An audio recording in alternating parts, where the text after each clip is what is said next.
Oh yeah, when are we doing that? I gotta get that comic. When does it come out? It comes out. I want to say next Wednesday. It's the week. It'll be the week before we show up, and July 8th was what Mark had told me was Okay. when we're going to be Okay. on. Okay. It took So so it'll be the long Wednesday before that. that it was Nightwing Loves Power Girl when I Check, started, and check, when it check. ended, Oh it yeah. was comic. Are you guys ready? Yeah. Yeah.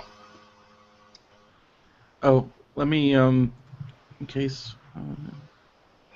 Should I tell people we're recording? Sure. Okay.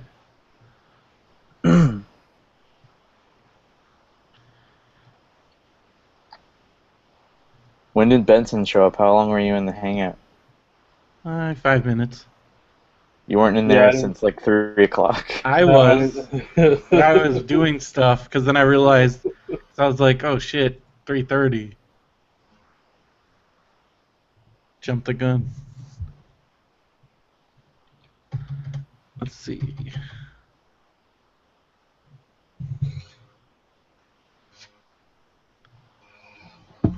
Hold on 1 second.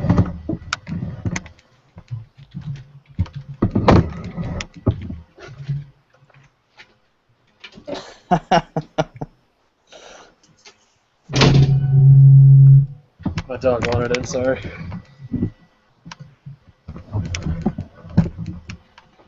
Where do you get a Kramer poster like that now?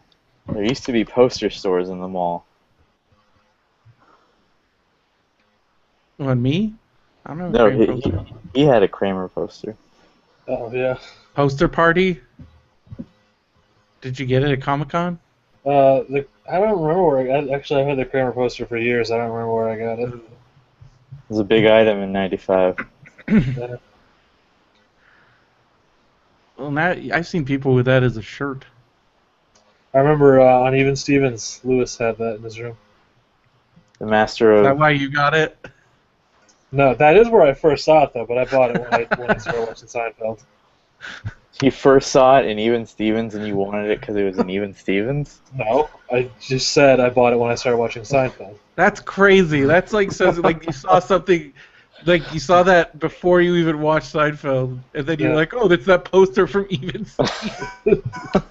Well, Such no. a weird, like different, like that shows your age. Yeah. All right.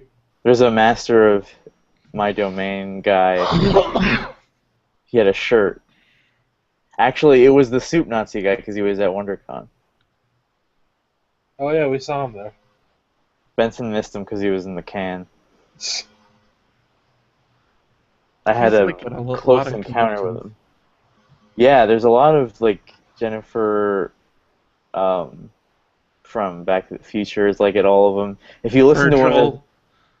If you listen to one of the Tell 'em Steve Daves, Ming was explaining that Claudia Wells was telling Ming to like be careful because he's a guy in a position to leave every weekend, and you're in the midst of nerd partying all the time, and she's seen nerd icons just like ruin marriages and relationships. It's such a weird thing to He's think like, about. don't let it happen to you. I saw it happen to Eddie Munster. All right. Oh, Eddie. All right, He's you got a guys lot are. of groupies though, because now I'm sorry. We Well, could yeah, because he was sharing them with Horshack, conversation. and he's dead. Really? But now all of the like punkers, like the goths, have Munsters merchandise on. Yeah. It's a big sect of nerddom They now, want to and like hang out with the now old dude that played the Eddie. one living cast member from that show. Why isn't Pugsley pulling in chicks? What's he up to? Who knows? All right, we're we're losing gold here. You guys ready? Yeah, All Yeah. right. 1, 2, 3. Record. recording. Sorry. Live from the internet, it's Popsicles. Number 63. 63 episodes in the can. Um, it doesn't. It seems like we should be at 500. At this Well, point. maybe if we had done it every week from when we started, we would be probably like well into the hundreds. Let's Probably see. a Let lot me more. calculate this. Talk amongst yourselves. Have a wrestling minute while I calculate this. I'm gonna take the. We started in like January, February 2011. Yeah. 52 So weeks that. out of that year. Yeah. That's 3 years. So 52 times 3. We should 156. already be at over 150. Okay, February to now, let's say we're in July. We're at the very end of June. Mhm. So that's 6 months. 6 times 4. 24. 24 plus 156. We should be at one. You should be doing 180 right now. We should be nearing 200, and we're not Well, even close to 100.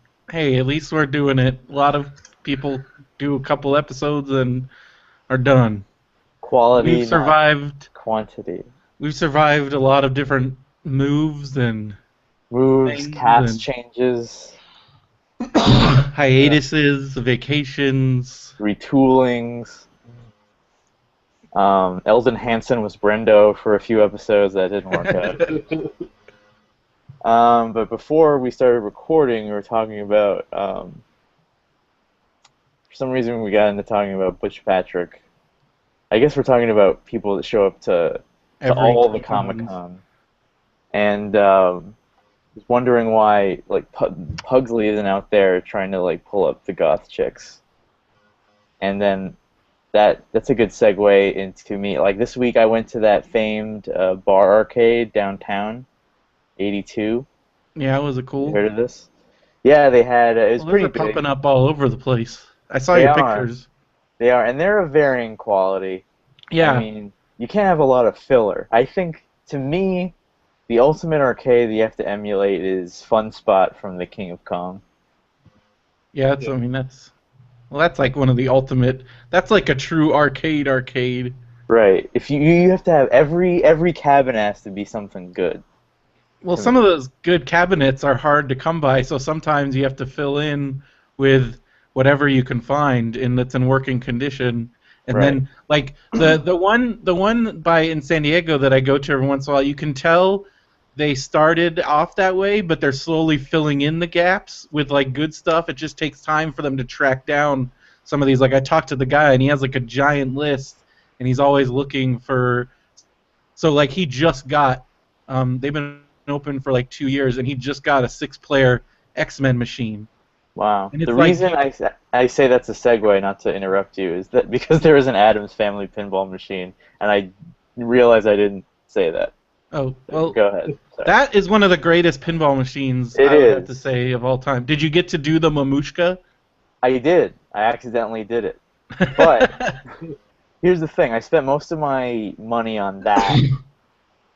But a few weeks earlier, for some reason, the Addams Family pinball machine got mentioned on some Facebook thread, and they were talking about how I think they were saying that whenever I get excited, I still think about the "It's Showtime" multi-ball Oh, dude, yeah. beginning sequence, and so I looked it up, and there are pinball tutorials on how to get all those things if you have the patience. I was watching it, and then a few days later I had the opportunity to go, and I'm like, well, this is fate. And so I spent most of and everybody. How many I think, quarters did you spend on it to try and get all the things you wanted to see? well, I didn't get everything, but I spent about maybe $20 all told in the arcade. I mean, what is that a lot? No, all told, all night. Okay. In the arcade, yeah. I If you're mean, there all like night, just that's- on Addams Family, I was like, No, that's no. a lot. Um, You really wanted that Mamushka. I didn't know there was a Mamushka, but I knew there was a multi-ball sequence if you And do they have like the certain sound things. effects. That was one of the early like pinball machines that had that video screen and had all those sound effects. Like Oh yeah. that was because I mean that took pinball to like a whole other level. Because there was that one, there was the Simpsons one that I really liked when I was like around the same time. There's a bunch of good ones. It's the highest-selling pinball machine of all time. Because it was just great to hear like Raul Julia's Gomez yelling. Like, He yells multiple. Yeah. And Great. him and Angelica Houston are the only ones that prove their likeness for the machine. So they're the only ones on the machine, and they're in the Christina Ricci game. didn't sign off on it. No, neither did Too bad. Pugsley. Again, Pugsley's missing out on What multiple. happened to that kid? He's actually an agent now, and Hmm. his little sister is on Modern Family. She's the one with all the problems. Okay. The So one that's where she had to emancipate herself from her parents because her mom's abusive. Thanks for asking, Brendo. What? Never mind. So there, that, what was I? So pinball in general, like I thought it would be easy to just emulate what I was seeing on the YouTube Oh tutorials. man, to get those specific targets, you gotta do some crazy pinball shit. But just to do normal shit, like this guy had a move where he would always grab the ball and rest it on the flipper so he could Yeah. always have control of where he was aiming the ball, and That's the big trick. Yeah, I that did in that. itself is really hard.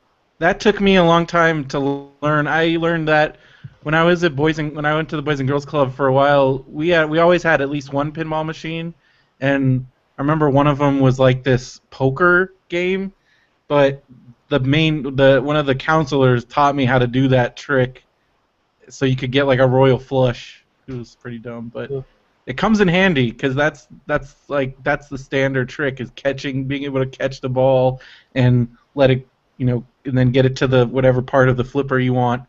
Yeah. Other pinball machines they had was the Shadow. Alec Nice. Baldwin's The Shadow. That one had.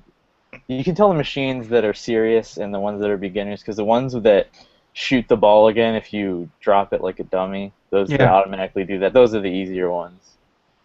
They had Star Trek, JJ Star Trek with Benedict Cumberbatch on it, so it's pretty recent. So there's like new pinball machines. I didn't even know that. They had a 80s era Doctor Who machine. Nice. Okay. It didn't have any of the animation. It was back when they just had the electronic scoreboard. Nobody was playing that. I think they have one of those at Ground Control in Portland because I've seen it. They had an X-Men one that I would say they had Jim Lee art on it, but it looked kind of new, so I would say that it was mid 2000s. They had a Guns N' Roses machine where a gun was the pinball thing. That's awesome. They had AC/DC and Metallica. They had what else did they have? They had a couple ones that are like original, odd, weird early '90s characters, kind of like edgy sex characters with like They have like big Pinbot. blue bikini ladies. Because There's one that was like a standard. doctor. I remember there was one that I was always thought was like a little risque. There was like an Elvira pinball machine, or it was like some kind of monsters one. It had like Elvira's boobs everywhere. I like the pinball machines that have a lot of robotic things going on when you hit certain things. Like the Adam Sandler one, if you get a ball lock for multiple things, hand comes out and grabs the ball and takes it inside the box. Nice. There was a game where it was Uncle Fester's face and he had a light bulb in his mouth. Where What was that? like it electrocutes you? Yeah, what was it? A game or was you literally hold on to the thing while it shocks you, and the longer you hold on to it, I guess you get prizes. What? Yeah, that's a real thing. There's games like that, so I believe that that's a thing. But that was the original one. The Fester's one was the first one like those. You don't even get like a light bulb to put in your mouth. Like, what's the fun in that? It's just like, hey, pay money to get shocked. I guess it's for like people with weird fetishes. That was the pinball section. There's like a section just for pinball. And then in the cabinet section, there was... I went to a Koreatown bar arcade a couple months ago, so there's a few repeats. But there's a few games that I had never seen or heard of before, like Tapper. Oh, dude. Tapper? Yeah, come on, that's a classic. Yeah. It's in Wreck-It Ralph, and I didn't know what it was, but it's a game for people that don't know. You're a bartender, The root beer tapper version, or did they have the actual beer tapper Did you one? hear the? It was a regular tapper, I think. Ooh, Okay. nice. Nice. And it has a little toggle switch where if you press down, it's pour. If you press up, it's serve. So Yeah. people come up to the bar on multiple bars, and you have to serve them and grab the empty glasses as they come. It was pretty fun. I like It's a that. fun game. And I as I really was like that playing game. it, the DJ was playing Blondie's Heart of Glass, and I felt like I had been transported into 1983, and it was an awesome feeling. There used to be this awesome arcade in Fullerton that Phil and I would hang out at a lot called the Reagan Years, and it was all 80s machines, and it was all like 80s posters. Like they had like hair metal. They had like this. I remember very clearly they had this like how to break dance poster, and then all the video that was playing was like old MTV videos, old news. It was all like from. It was the greatest thing in the world, That's pretty cool. and then the guy from Lit bought the whole area and opened a shitty bar, and they took out the arcade. You know, when I first bought a Sirius radio and I kept it in my office at one of my old jobs, I was the night guy, and I left it in there for the day guy. I'm like, feel free to use it if you want. And I was giving him some. There's this channel on there called Alt Nation, I think, and he was a guy that could appreciate like 90s alt bands. And then the next day when we were changing shifts, he was like, "Hey, when you suggested that channel, were you joking?" And I'm like, "No, why?" He's like, "They were playing fucking Lit, dude." And I'm like, "Well, fuck you then. I won't leave it here." And I was like, "Fuck you, man." Not that I like Lit, but they played stuff like Pavement and Soundgarden and stuff. There's one. Is it that? There's one on there. Lithium, is that the channel? Because that's like the '90s grunge alternative channel. That's one of them. I could listen to that channel forever because that's like my troubled youth in a radio station. But other arcade cabinets they had there was this game called, I forget what it was called, but it was a big beer mug, and it was the suds in the beer, and you had to toggle this bar. You had to get like a marble into a lit up hole. There was like tons of holes on the board, and you had to like kind of slide it using this horizontal bar that you can control both ends of, and you had to slide it into the right hole at the. Jeez. Yeah, that game seemed really hard. There was Super Mario Bros. Like a standing arcade version of it. There was a Duck Hunt. Super Mario Brothers? Okay.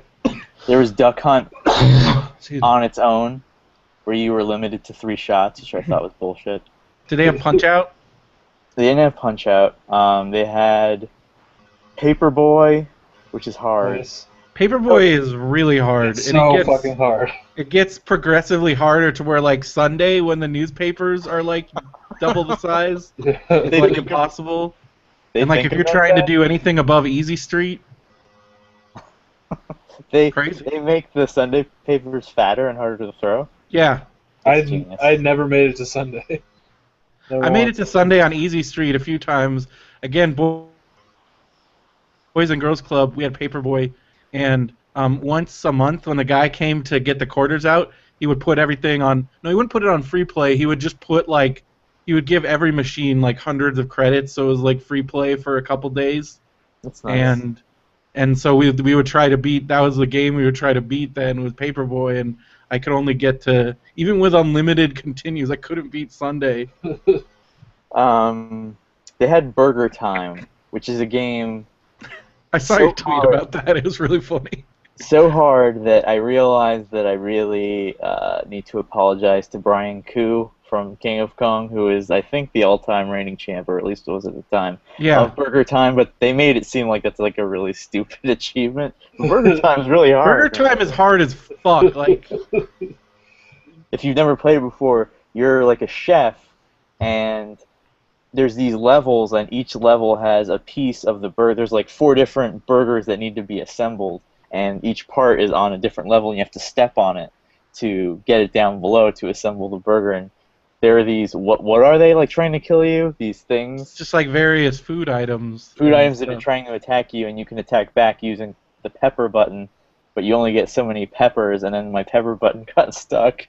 I realized that there's these hot girls right behind me, like, what? Because it's a bar. It's like a hip bar downtown, and I'm like dying. Look at this guy sucking at burger time. Yeah, and one of them's like, just use the pepper button. I'm like, it's fucking stuck. And it's, I bet if you tell, like, the 12-year-olds that we were back then in the arcades, that I don't remember a lot of girls running around the arcade when I was younger, but it was swarming with really hot ladies. And at one point, my ball got stuck on the X-Men pinball machine, and she's like, one of them was waiting to play behind me, and she's like, "What, did it get stuck? What is this, magnetic?" And I looked at her.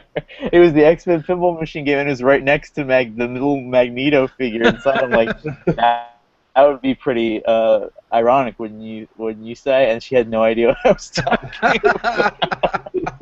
And so she was like, "Just tilt it." And I'm like, "What?" She's like, "Tilt it." And I'm like, and I felt immediately lost, like what like, what are you talking about? And so there I am, like, trying to, like, beat the shit out of this machine and, like, Yeah, be shake careful it. with that. Yeah, I didn't want anybody to see me either. Then the machine itself will go on tilt and you'll lose your guy. Well, you have You to. do it The too ball hard. was stuck. I had to. Yeah, but most pinball machines have tilt detection. I mean, you can do it a little bit, but you're walking a fine line there. It did tilt, and it was just weird to have to play these games in that environment, because it's like a hot, like, night, like, it's a hot night spot for, Yeah. for young people. What Yeah, else was same there thing with the that was, barcade that I go to sometimes. I want to go on Sundays because I think people will actually be playing the games and be interested because it's free play on Sundays. But there was Mortal Kombat 2, which I suck at. Like, because I remember the console version of all these games, and yeah, it's just hard to do it on the cabinet. And the one game that was untouchable because there was a long line, and, like, the best of the best were playing. I think because this particular game was hooked up to these screens in the front of the bar, so you could see the game. It was Street Fighter 2 Tournament Edition, and that was a game that everybody was crowded around and cheering, and you could see it on the big screens. Were they like some hardcore Street Fighter players? Yeah, it was a wonderful mix of fat nerds and, like, hot young 20-year-olds, like hipster 20-year-olds. And I think that they all mixed together well, because it was an equal opportunity annoying like perseverance on the games. Like, people weren't just using it for novelty's sake. They wanted to play the games, and they wanted to win, and they took it seriously. It was an interesting dynamic, I think. Cool. Have to check that out sometime. Yeah. The Terminator 2 pinball machine that I saw at another place. Well, that's a good one. Yeah. Plays Will You Be Mine? Or You Could Be Mine. Yeah. And that one has the gun trigger, doesn't it? Yeah, it does. The Shadow one does. recently, That one actually. has a shotgun trigger on it. Yeah. Okay. The Shadow has a gun. Indiana Jones has a gun. Yeah, that was a popular thing to do. And the Twilight Zone machine's also pretty good. That wasn't there, but it was. Ooh, that's a good one. I played that one. So yeah, that's our retro arcade talk for this week. Let's see. We've been gone for a while. We had to skip a week. Yeah. Couldn't get it together. Let's see what we got here.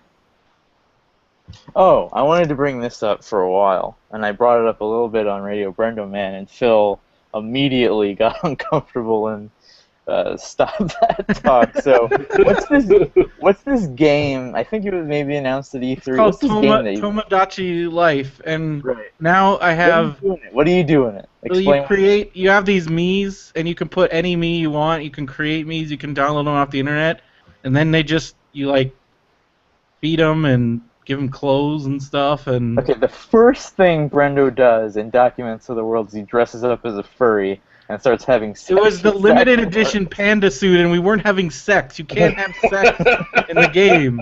But the first people I made, because it The was first Zach thing Morris, you do is dress up as a big furry animal. I put on the panda suit because it was the rare item, and then I was just messing around and trying to get the pictures to work, and I took a picture of me with Zach Morris. Are you? I don't know if we've broached this subject before on the show. Yes, we talked about it extensively. But are you a furry? Like, are No. you just secretly a closeted? No, Self-loathing I put a furry? panda suit on a me character. That doesn't Why mean would I'm you a do furry. that? Because it was there in the game, panda suit. So if The only thing there in the game? Well, at the time, it was one of the only clothing items I had. It was my first, and it was a rare item, and I wanted to see what it looked like. what other clothing items do they have? Like normal Well, clothing they have items tons or of other stuff. animals? Like, Benson right now has like this '70s suit that makes him look like wait, one of the what? doctors. I'm in this game? Of course, I put everybody in. That really freaks me out when people make. Derek is married to Me. Christina Aguilera. Well, at least I am somewhere in this world. Yeah, you're a pretty Who's happening dude. So wait, Who's Benson married to? Benson isn't married. He doesn't have a girlfriend yet. whoa. He's the eligible bachelor in Yeah. the Tamagotchi. Hey, there's a What is lot this of thing guys called? that aren't married. Phil isn't even married. Oh, But what happens if I were to get this game? Do you just have two Bensons in your life? Well, if you get the game, you can do whatever you want. Yeah, but would our little guys meet and hang out? No, it's really complicated the way Street Pass works. Your Tomodachi's have to get married and then have a baby, and then you What? can send that baby out into the world as a Street Pass who object. did you make first, us or Christina Aguilera? Well, the first ones I made Zach and Kelly, and then I downloaded a bunch off the internet, and like on the official Tomodachi Life site, they had Shaq, Christina Aguilera, and then some people I didn't know, but I put them in the game anyways, because you can have up to 100 Mii's in your Benson should marry apartment. Shaq. Shaq is married to Daria, and there isn't any. That was a big controversy in these games. Well, Derek. that was the big Yeah. controversy of this: is you can't. There's What, no did Shaq gay. marry Daria? There's no. You can't. There's no gay Nintendo doesn't want to relationships. let me marry Shaq. Nintendo doesn't think our love counts. Oh, And like they wouldn't let gay Mii's get they married? didn't. It's not because they said that I remember this argument. people kind of there was a big hubbub, and they kind of made it worse by saying we don't want to have real world issues in our whimsical game, and they're like, so the gay community is like, okay, what? Yeah. Like, and then they kind of apologized for that, but they still couldn't put it in the game because this is just a port of a Japanese game, so maybe in the next one, I don't know.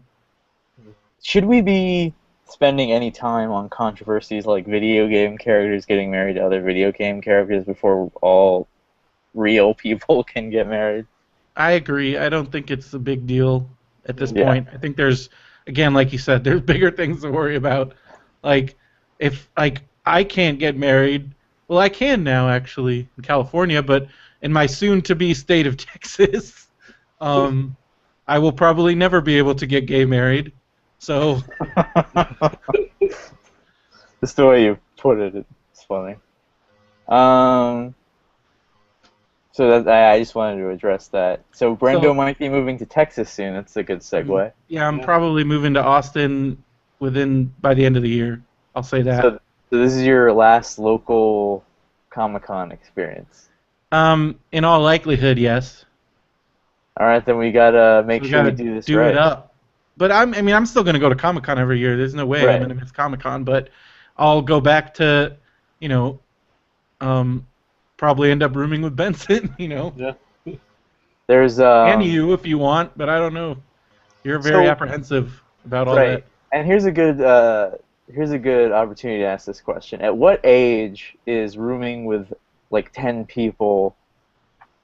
Like when are you too old for where the? I where ask you're like, myself maybe I'll that spend a every little bit more year, money. but it's so expensive. Right, Like, I understand was that. done with it. I was done with it like 5 years ago. Like I was done with it, but then like it's so expensive. It's like, do I still sleep in a room with 6 people, or do I not go to Comic-Con? Right. So Maybe it now you sucks. know enough people where you don't have to deal with strangers, because there's Well, also that. I mean, yeah, the dealing with strangers is a difficult part, which, again, I and that's where I felt bad because I feel like I dumped Benson back off into where he's having a room with randos. Um, He had a good but time last time. He had a really you're nice room really last not year. in your room that much at Comic Right. Con, like, But we hung out in Benson's room for a little bit, and it was a well, nice, yeah, very close room. now that they have like the nice setup with the fridge and everything, and we can, saves a lot of money on going out. Yeah. Right. And sometimes the Um, most fun that I have at Comic Con is just hanging out, with friends Right. and chilling. So to end that little bit, so Brendo moving to Austin means that we'll probably have Austin popsicles when like South by Southwest happens, because that's Heck something yeah. I want to go to. I'm And excited. there's like Austin's like that's where you would be moving to, right? Austin. Yeah, I would be living in Austin. I would It's a hip definitely. town. I would basically live at Alamo Draft House probably. I'm super excited about that. I already subscribed to their newsletter, and now I can actually I can go to this stuff. Awesome.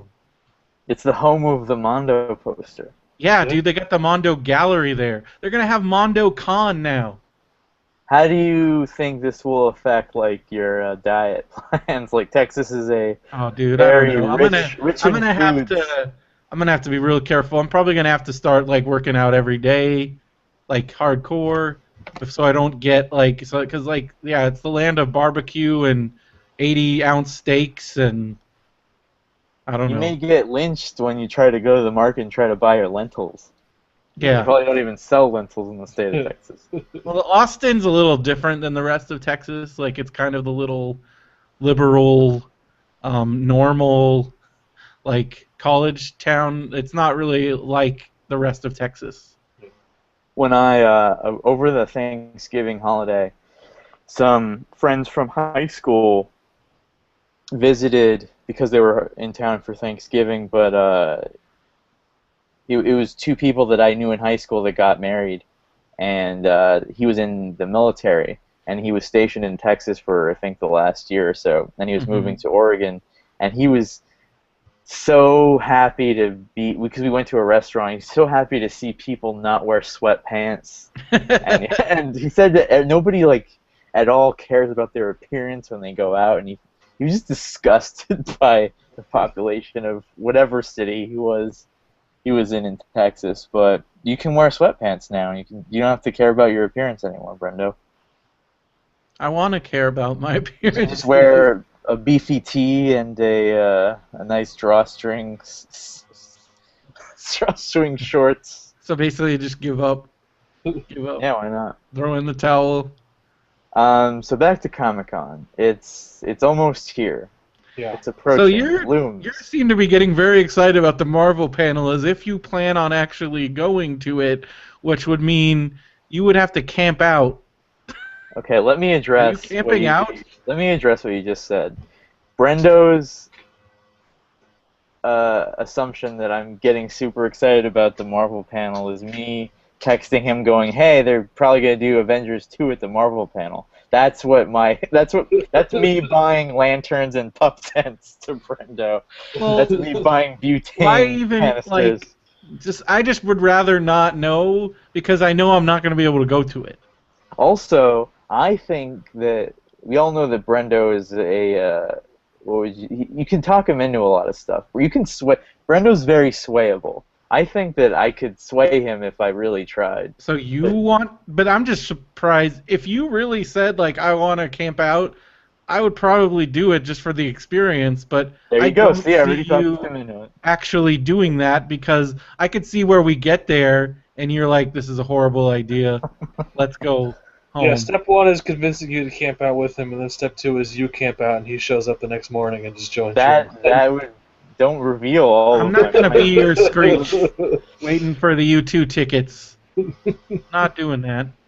But I wasn't even I didn't even ask. I didn't even say I was camping out. I didn't ask you to I camp just out. thought But that, now you're just assuming that I'm out there camping, and then you protest, and then I just talked you into it. So Well, it's no, just I would do it's it a out of whirlwind. friendship. I'm not gonna. I wouldn't let you go all by yourself, and I mean that would suck. That's good to know that if that was the case, that you don't even have to tell me that. I know you would.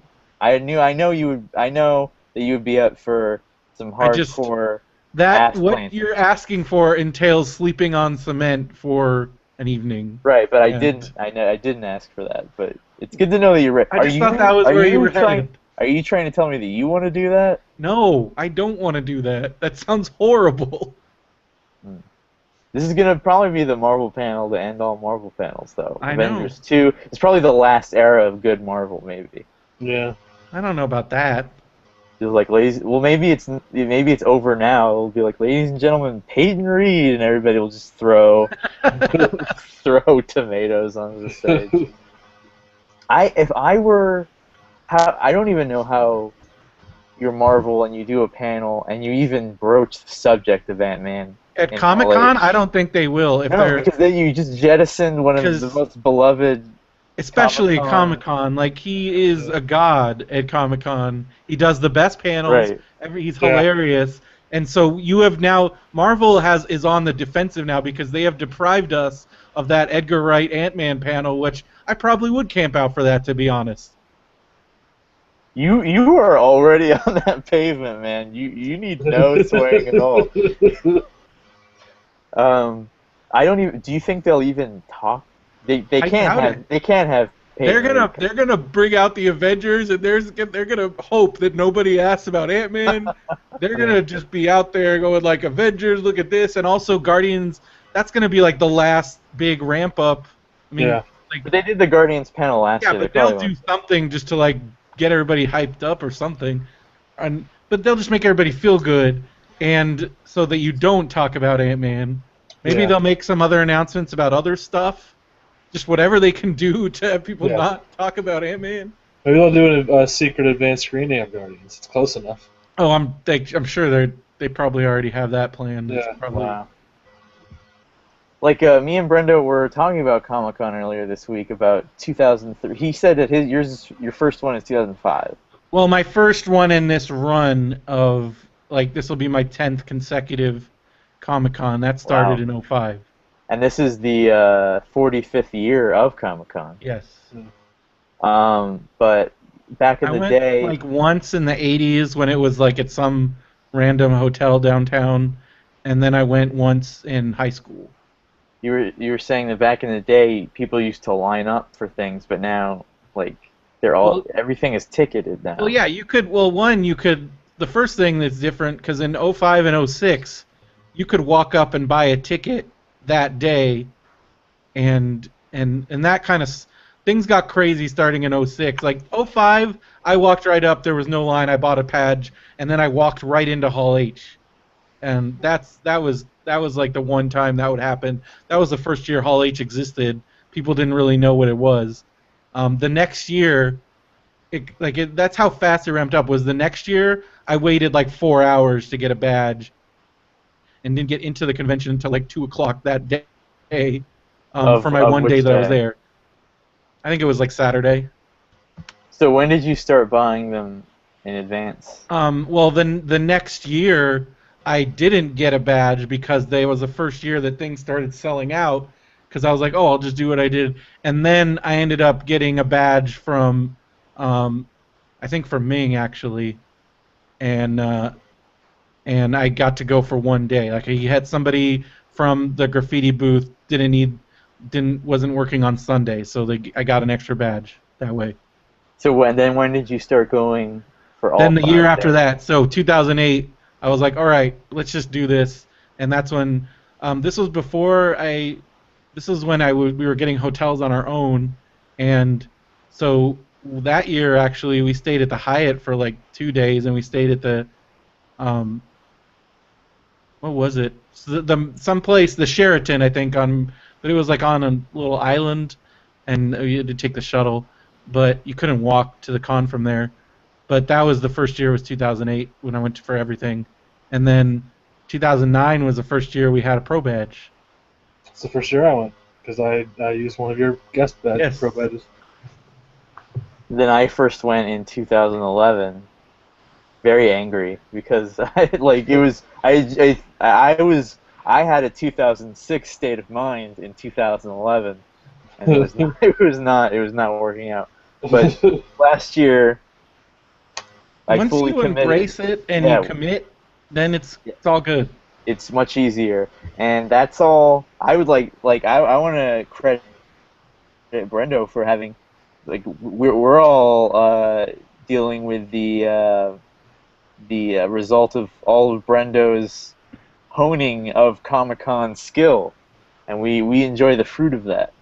Yeah. So I'll give him credit, or at least I do. I don't know how Benson got his badge. Benson.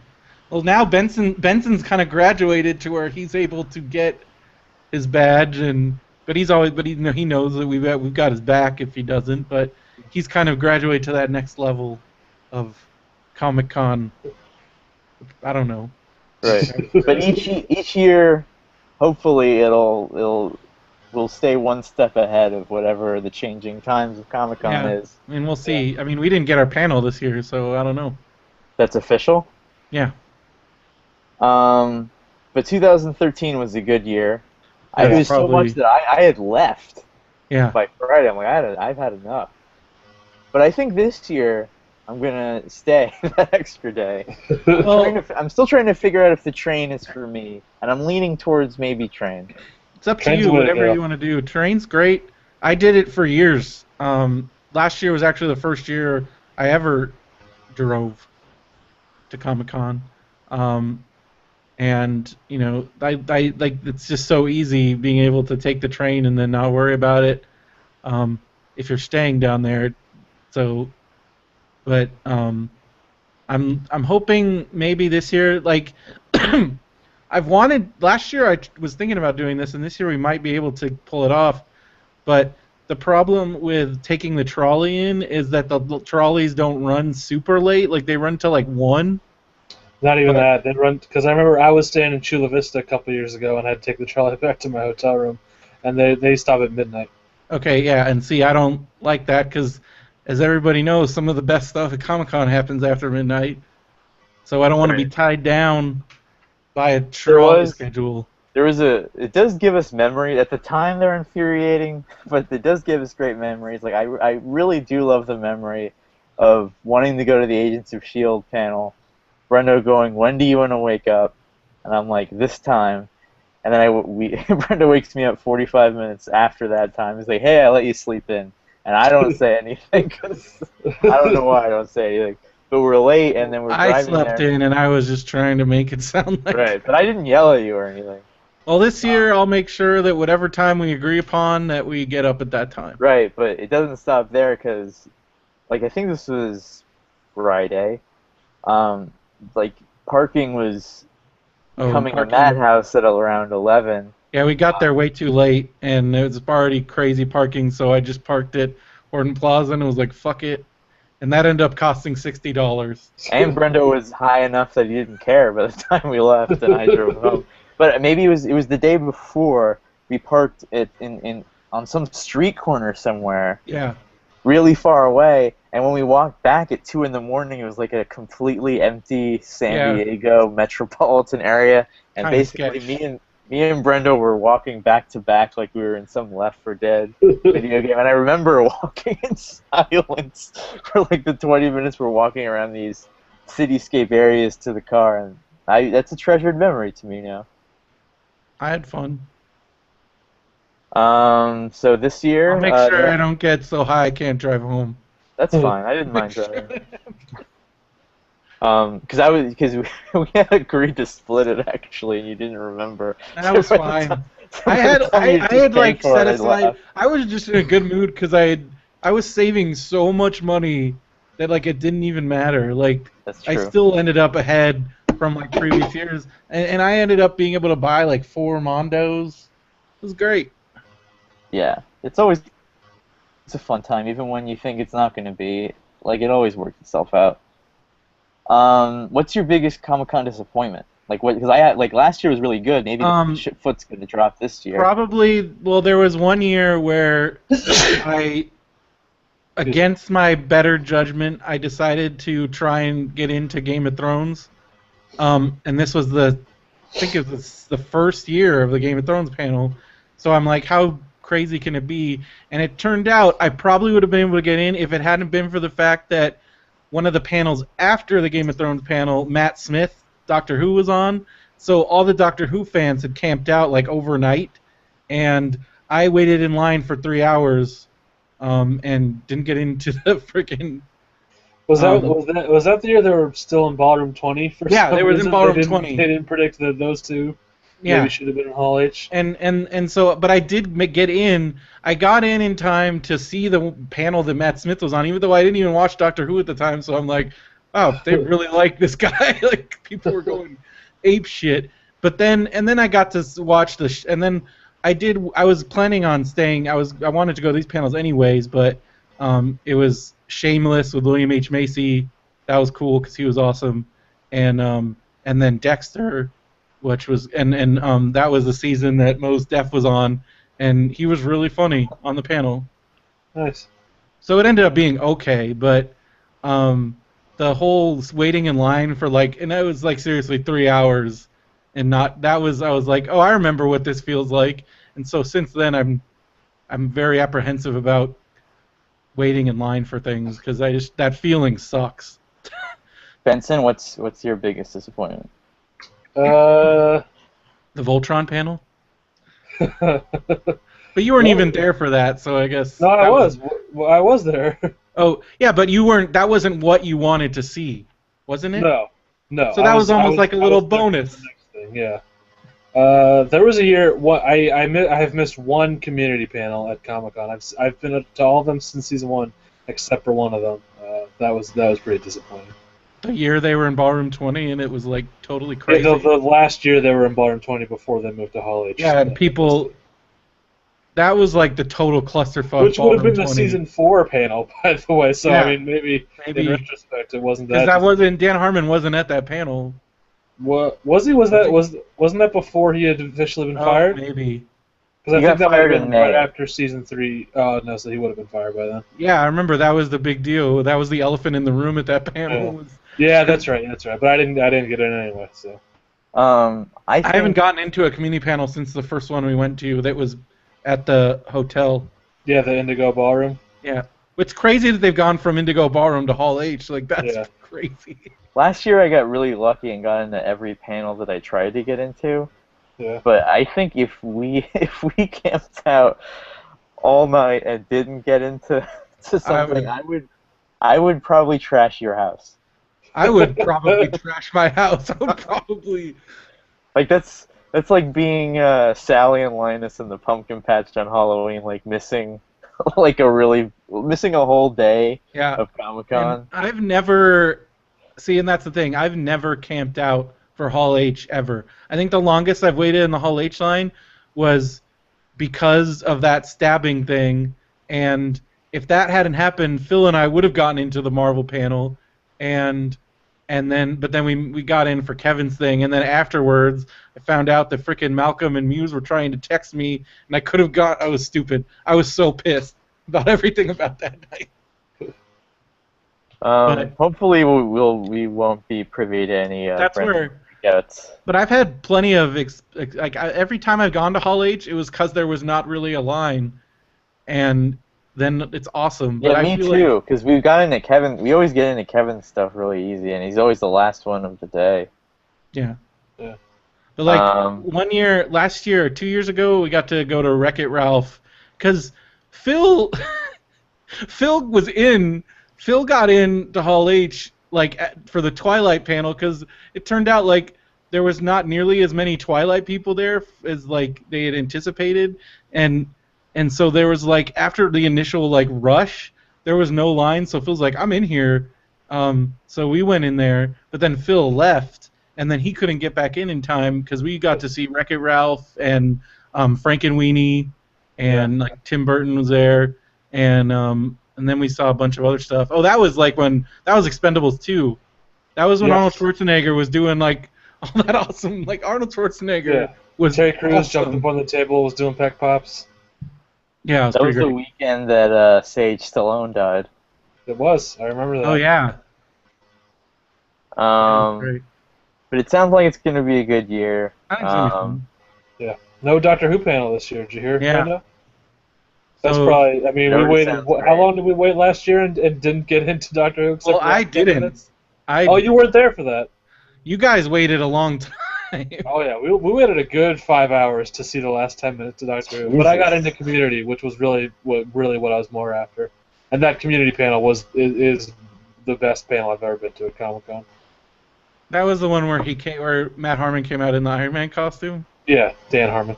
Dan Harmon. Yeah. Do you really need to correct him? That's Jesus Christ. But That's yeah, I another didn't thing. even. Like, I don't even remember Benson, like, because everybody, like, people disappear and reappear. People go off on their own, trying to, like, grab their own bit of treasure. Like, that's another kind of cool thing about it, though. It would be cooler if Brendo had a phone that was not always on the cusp of dying. But we'll hope that somebody's near Brendo that we have. I've got a better phone this year. You should keep your charger on you. I do that, but then I don't know. It's hard to find a charging thing. In the heat of the moment. You should buy one of those Mophie things. Well, I Double might battery do. power. Andrew Lindy was smart, and he just brought an extra battery. Maybe I should do that. You have a phone that could do that. But and there'll be another megacast probably. Yeah. We convinced, because Josh isn't gonna be at Comic-Con, but he's probably coming down for Saturday, so we can do the megacast. So Josh, Gates is coming. I don't know. So it's still a mystery who will show up at the megacast. But maybe the Phil megacast will be definitely just Phil popsicles with Andrew and Phil. That's always fun. Look forward to the drink room. Are you gonna try and get Benson? What are you gonna try and get Benson and Andrew to do this year? Oh, like I said last year. I don't know if he's still listening. Let's get a nice shot of his alabaster skin. Sorry for that. Like I said last year, I am going to try to get a dick in this kid's mouth. Somehow, somewhere. I will get a penis into Matt Benson's mouth. I don't know how. Whose penis? That. Does it matter, or is that not part of it? Why are you even asking that question? Well, before I got him to do the hand-holding thing, which there are pictures of somewhere. Is that Vine still up there? That Vine's still up there. I remember watching that Vine on, like, you guys had found some. We were at the lobby of somebody's hotel, and we were waiting for them, and I was watching that Vine for about 100 rotations because it has Brendo laughing harder than I've ever heard anyone laugh before. Coupled, or it was a multiple pronged experience. There's Brendo laughing. Like, it's just like a laugh that just builds and builds. There's people. It's of Andrew and Benson walking down the street holding hands. There's people. The guy with the double take was what killed me. There's people watching because Brendo's laughing so loud. There's Andrew quietly trying to say to Benson that he owes him for this. There's Benson screaming, "I don't know you shit," because you agreed to this on your own. It's a very tight 8 seconds. A lot is going on in that 8 seconds. You can always just follow your own track whenever you watch it. That's how I do it. I try to savor each piece individually. Yeah. But yeah, last year I paid Andrew, or I said to Andrew and Benson that I would give them some amount of money if they held hands. If they held hands all the way to where we were going. And of course, there was Benson had 1,000 different questions. Because he thinks that I would try to bilk him out of money, which I was why would I think that, Derek? Why would I think that you would try to do that, Derek? I'd never done that before. Yeah, but you did this day. No, because we didn't get to our destination. That was the agreed-upon destination. We did get there. We didn't get inside. That's what the not. No, the agreement was the distance, and you tried to bilk us out. But I did give them half because I'm such a nice guy, Uh-huh. and it was worth every. Gave them half because they walked like that was like Because we walked five the or entire six distance. blocks. But the thing was, if they let go, I wasn't. They didn't get anything. Yeah. And I had said, if you hold on, if you keep doing it till the next place we're going, I was being nice about it.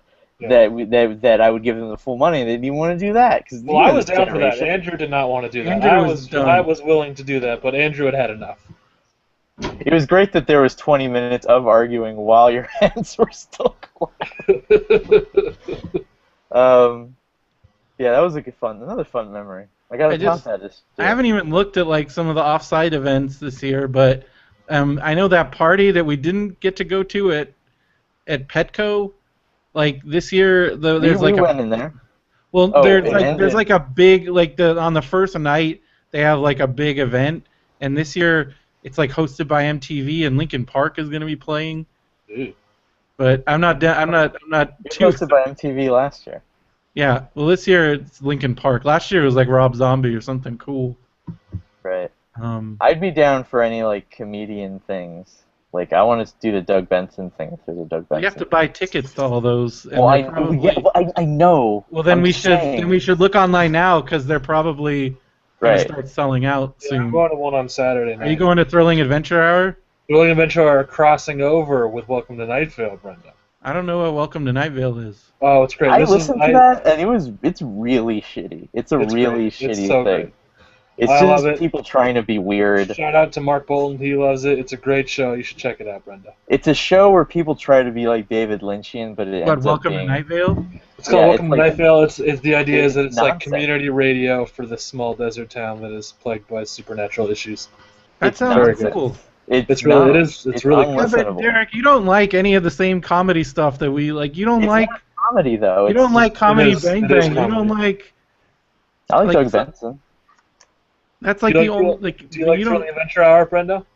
Yeah, I like Thrilling Adventure Hour that I've listened to. I haven't listened to a whole lot. If you like Thrilling Adventure Hour, you'll probably like Welcome to Night Vale.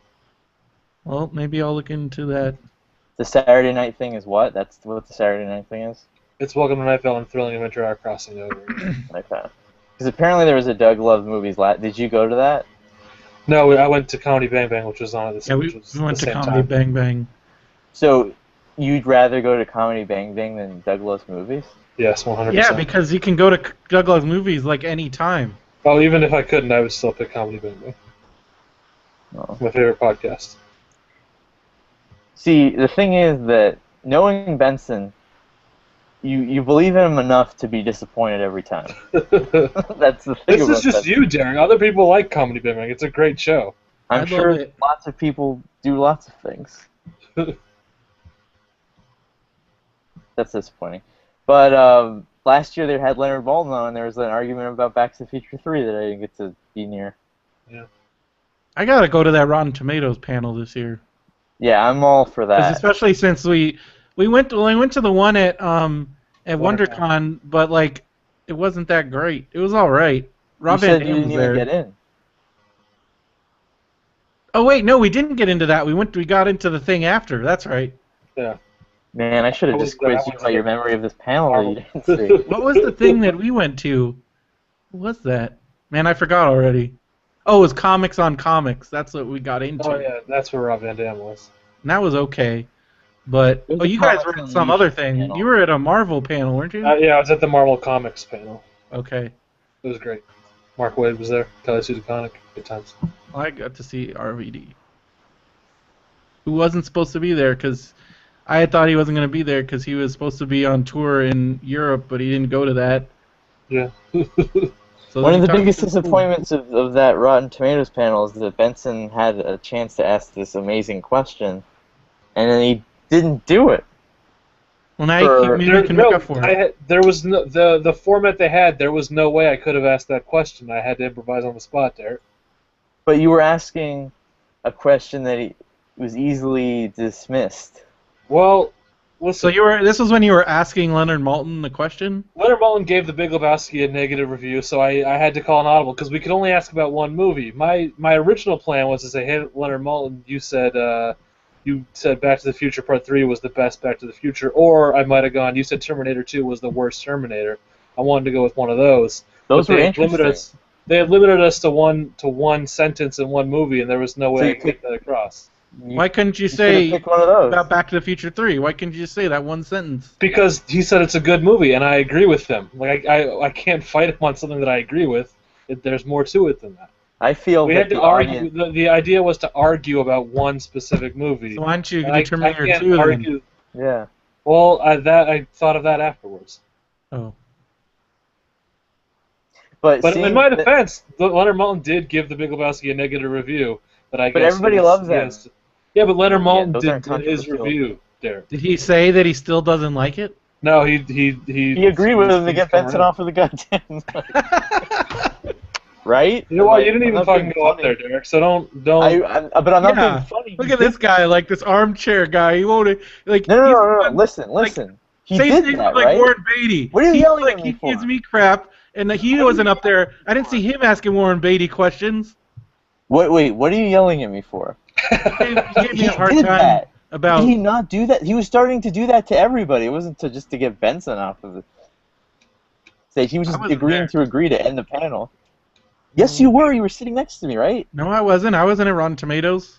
Who was I? Yeah, he was at XCOP. He was getting high at XCOP. That's when he took the two Jolly Yeah, Oh, Roger. I was there with Phil. See, my Comic-Con memories that we're all That together XCOP at all panel was times. amazing though, because that was what's his name, Starburns, Dino Stamatopoulos. totally drunk, yelling at children. It was awesome. I think Pretty maybe great. I don't. Patton Oswalt was there, and that was Maybe awesome. This is Andrew. Andrew will corroborate with me that that's Yeah, what the Andrew was case there, so we would need Yeah. Andrew. Wasn't it Phil there too, or was Phil with Phil you? was at XCOP. Phil was with me, Oh wow. wondering what smelled like pot in the XCOP panel, and it was me. Good times at Comic-Con. Wait, What are did we you- gonna? Did you? Because I had thought you did. You You had had some- Jolly Ranchers. Yeah, Jolly Ranchers. Why did you? But smoke apparently, but they did smell like pot, and Phil smelled them and was like, "What's going on up there?" And I'm like, "I don't know." it? Anyway, what fun times we'll have next year? Probably new memories and new stories, and hopefully the episode-long recounting of how I successfully got a penis into Matt Benson's mouth. Oh my gosh. Are you doing Archie cosplay? Is that a thing that's happening? Yeah, I'm gonna double down on that being serious. You don't even have to get an R I'll to do put it. on your chest. I'm probably right when we log off. I'm going to buy the crown. Wait, so you're gonna be Jughead, I'm gonna be Archie, right? Would So what you do want I to be need? Betty or Veronica? What did you? What are you asking that you are question? more of a Reggie. That's the thing that's bothering me. Yes. You are Reggie. That's not what cosplay is about, Brenda. It's not about Okay. expressing where you are. It's about who you want to be. And I want to be more of a Jughead in life and in. That's a good And thing to in body aspire and to. soul. Yeah, Jughead is all right. So what do I have to wear? Even Like though a leather probably jacket? more of a Jughead. I mean, like an R on my shirt or It's not something. that's always what it was. You can do whatever you want. But that was my suggestion too. You Well- can paint dots on your face. If you can find a Letterman's jacket that fits you. Well, my that'd be mom pretty has funny. mine. Otherwise, I could wear that one. But I don't think it would work with Archie because it says creased lightning on it.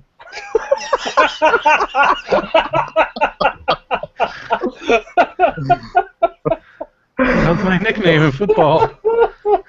You had a lot of nicknames. Yeah. Back in On the day. back it says crease, and then it has a lightning bolt on it. What? Because you were really fast. Because I wasn't fast, and they was like They were grease. making- Well, because there was like grease lightning, We can Yeah, get it. yes, I got that. But and then They- they even had like a cheer, and the one time I forgot what it was. so the nickname was facetious.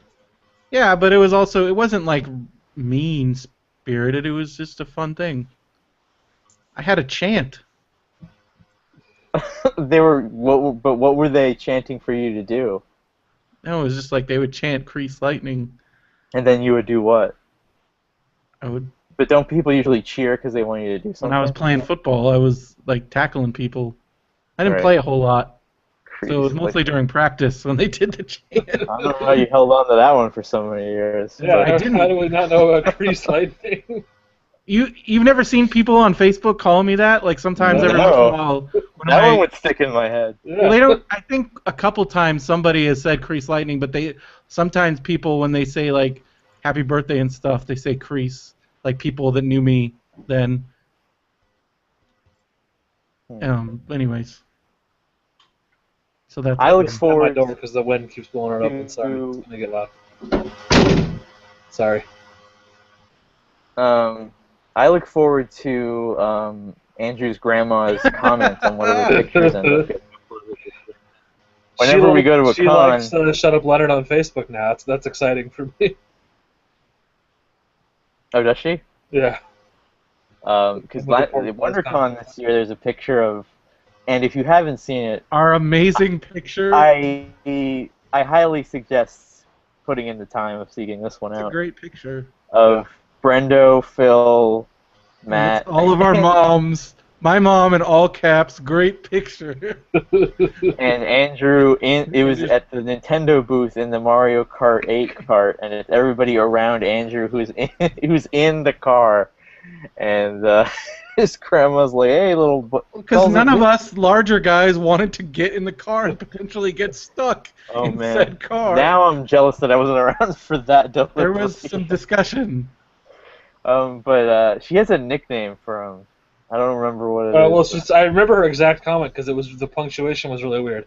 She said, "Great picked, P-I-C-T, period, new sentence, Drew, period." Yeah, he calls him Drew. Great picked, Great Drew. picked. Yeah, she called it a picked. Yeah.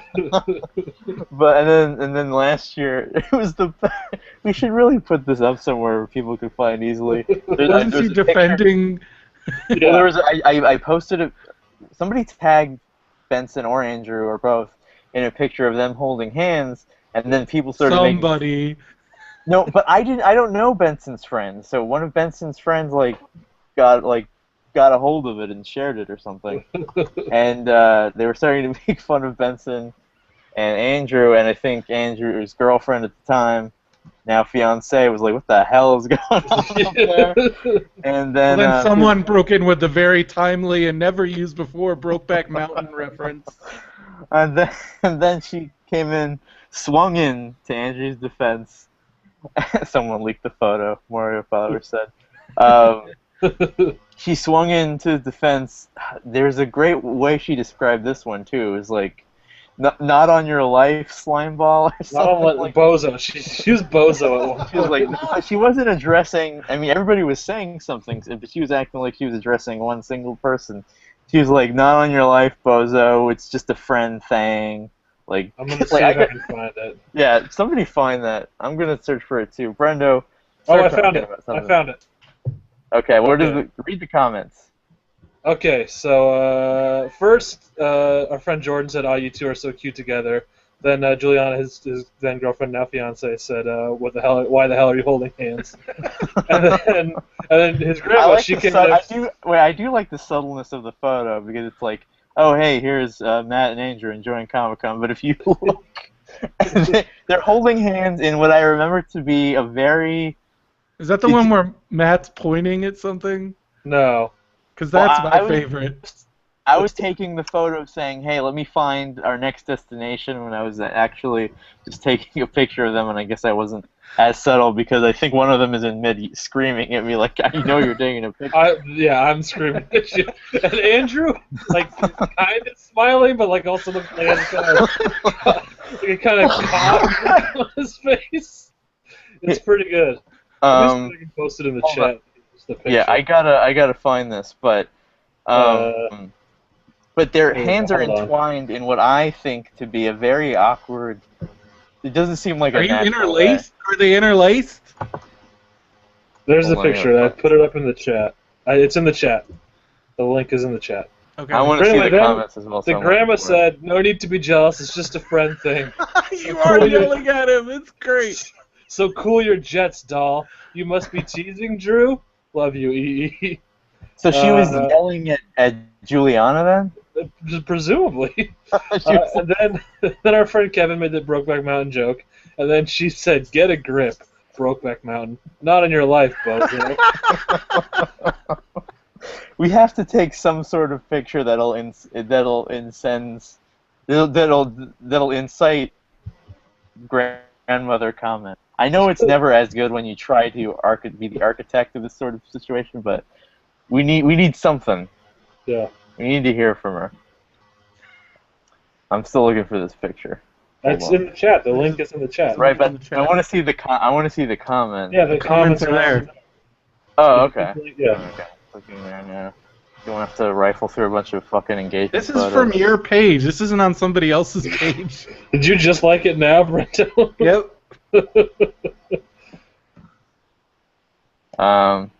Okay, hold on. Computer's slow. But yeah, Comic-Con memories. We'll have them. We'll talk about them. Hold on, my computer's being really slow. I think the traffic on this photo. You just slept. Okay, here's Benson's Benson's like mouth is open mid-scream. Andrew is Kind of like smiling for some reason. But if you look, the way Andrew's hand is holding on to Benson's, it just doesn't seem like a natural hand holding pose. It seems like they clasped like that and they shouldn't have. But and then Looks like he's making a fist. I can't Kinda tell what does. he's doing. Who's EE? Because she goes, no need to be jealous. It's just a friend thing. So cool your. Was there a formal relationship discussion about Andrew's grandmother telling her to cool her jets? Yeah, I don't know. Because Juliana says, I knew I was right to be jealous. Right. Cool your jets, doll. And I assume that that Andrew's grandmother doesn't recognize the tension-breaking LOL in Juliana's comment. Yeah. But who's EE? I She don't says, know. love you, EE. It seems like that's her. I don't know if maybe that's some kind of maiden or maybe Ginger's a nickname. I don't know what EE means. She does know what Brokeback Mountain is, though. Yeah. Great photo. All right. I don't know how you have that discussion. Let's see. The Hunger Games has filming. It's done. What? Oh. The Hunger Games filming is over with. So did they end up And- having to have like a CG Philip Seymour Hoffman or something? I don't want. My brain just refused to care, to think about that. Like, does it matter? Well, he's kind of a major character. I know, but it's not important. It's not an important movie or anything. It's important to me and lots of other people. Just because it's not important to you. But like, isn't this for like young girls though? Why are you reading a book about young girls? It's not a book for young girls. It's a book for everybody. Everything you do, Derek, is for young girls. Me? That's What do like- I do? Avril Lavigne, you're watching Girl Meets World. You were watching the Ashley Simpson YouTube clips the other day I saw on Twitter. Wait, hold on. Everybody was excited for Girl Meets World though. I'm not That's a cultural disagreeing, event. but that is as much for young girls as the Hunger Games. It's not And just for Ashley young Simpson girls. is There's like- like action and excitement, and it's a good story. And I In the like last movie, they were chased by a giant cloud of fog. How is that action or excitement? that was action. Well, there was no excitement. I was excited. I'm sorry you don't like it. Ashley But Simpson. When you say you don't like something, my dear boy, hold on. Yeah. Ashley Simpson in 2004 was the nation's jester. Everybody laughed at her. She made us feel good. And it was the first 8 episodes of that season, which I watched on YouTube, is chronicling her album. And the first couple are good because she's an idiot. And in the middle of it, she's like, I need to break free of my sister Jessica Simpson. And by doing that, I'm going to follow her footsteps by being an actress and a singer with an album. with using money that my parents have been giving me from Jessica Simpson's Millions. But her sister, and everybody at the time was comparing her to her sister. Her sister was made famous, I don't know if everybody remembers this, for being an idiot. Yeah. For being a delightful stooge. And there's this episode that chronicles the making of a Pizza Hut commercial that Jessica let Ashley be in, and she was all like mad, pissy the whole day because of all the attention Jessica was getting. But if you watch the commercial, which is on YouTube, which I tweeted, it's about her being stupid. Yeah, she's making fun thinking of that herself buffaloes because buffaloes have wings. Have wings. I'm like, do you really want this life? And then she decides that dyeing her hair black is enough to now she's different enough. Yeah. I remember when she was on Melrose Place, and it was nuts. And it's weird because the first episode of season 2, like she sold 2 million copies of that album. It was a successful album. She was very popular at the time, but it only lasted a couple months. Well, then the SNL thing happened. Because the SNL thing completely obliterated her career. And her third album and her second Nose only sold 100,000 copies. That's a pretty big fall. But when she got a nose job, she looked unrecognizable. It was weird. I don't understand. She did like the Jennifer Grey thing. Like now nobody like your looks are gone. And I was like, totally this was like person. 10 years ago. How do you make money now? And then I realized that she makes her money going to like Europe and Vegas and Dubai to show up to club openings. Like people still care if Ashley Simpson goes to your club. Didn't she have somebody's kid? She probably gets money from the Fall Out Boy because the Fall Out Boy came back around the time they divorced. Yeah. I guess because he needed money, and they had a kid together named. Do you remember the name of the kid? It's really hilarious. I don't remember. I just remember I saw them at Gallery 1988 once, and they were rude. You saw Ashley Simpson and the kid? Well, no, him and whatever his name is, Benji. You saw Pete Wentz and who? The kid? And Ashley Simpson. This was back. And then what? How were they rude? Well, they just parked their car like right blocking an alley where there wasn't a parking space, and then they just like shoved through a bunch of people, and they were rude. Wow. Can we talk about Martin Lawrence, by the way? Because I almost convinced my friend to burn. I remember we were trying to get Burn to pee on. That's a no, Benson from No. What was your question? I'm sorry, I was still thinking. I got it. Just finish what you were saying. What was the question?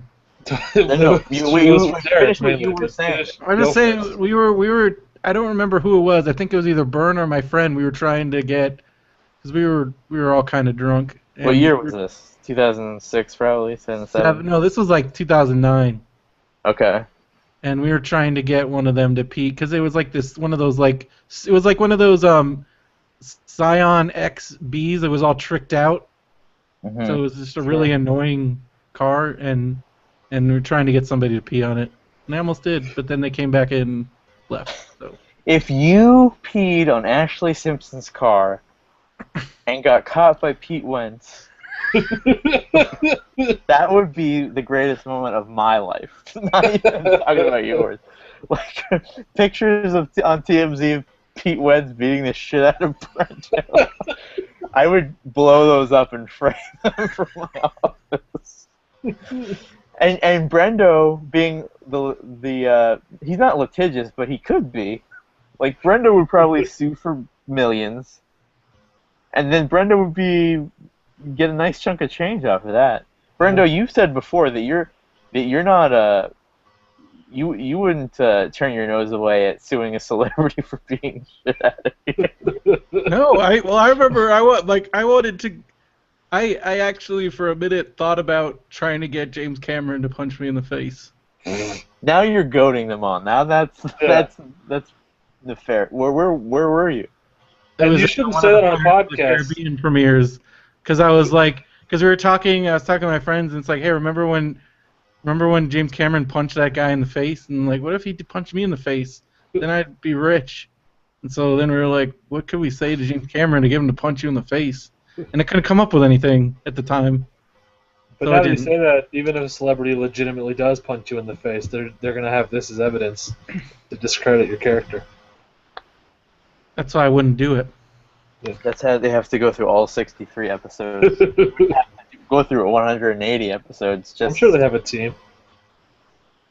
To answer my previous question, the name of the kid's name was Bronx Mowgli Oh yeah, that's right. Mowgli. from the Jungle Jesus. Book. Yeah. But it was weird to see somebody go from spoiled, like entourage member, basically, because Ashley Simpson was basically just part of Jessica's crew at that time. Yeah. Go from spoiled entourage member in Studio City to crazed pop star, plastic surgeryed up with a divorce and a child and everybody. Like, because you're talking about the tricked out Scion, there's a point where you get to be a crazy rich person where you're just this flashy nut now, Yeah. and there's no going back. You can't go back. Not in mind anyway. You could probably go back in stature, but your mind will always be crazy. Okay, Benson mentioned something that happened to me earlier this week. It's kind of Oh a yeah. non-thing. I want to hear but- about this. So I'll take you through. So I'm on my lunch hour, right? And there's a In-N-Out nearby. Hmm. So I'm driving in, and lunch hour at In-N-Out always kind of crowded. This particular Yeah, it's parking lot has crazy. several eateries in it, Yeah. and so the main villain of this whole story, I think, is the old lady that stayed. She was backing out of a space and stayed half backed out for an unusually long amount of time that caused a chain reaction to cause a lot of cars to be backed up. So I was waiting to go into an area to get a space, and there was a Mercedes behind me that honked. And if you know me, if you've ever driven around with me, you'll know that I never yield to any expensive car. It's kind of my theory that if you're driving an expensive car, you're kind of a pussy anyway, and I could scream at you and yell at you. Keeping that mentality in mind, the honking stopped, and then the guy just barreled out from behind me and then cut in front of me in a very narrow space to pass me. And did that aggressive revving up thing. Like, he probably could have done it if he, in a safe manner, if he had slowed down. But they did it in that angry, like, revving Yeah. kind of thing. And so I was like, fuck that guy. And I noticed that they were parking to go into the In-N-Out. And I was thinking to myself, I'm like, if that guy had yelled at me, I'd probably have no problem. And I've never done this really before. I would probably have no problem saying to this person, suck my dick or fuck off or something like that. I had that. I thought I had this mentality in mind. So I park, and I guess the guy went inside, and I walk inside. I guess he watched me park. It's a small parking lot, and I walk in, and then there's the line for the In-N-Out. And all In-N-Outs kind of have the same layout, which is very refreshing to me. I'm very boring, and I enjoy that. But somebody started yelling at me. They're like, "Hey man, you gotta respect that horn. I honked at you. You gotta respect the horn, man."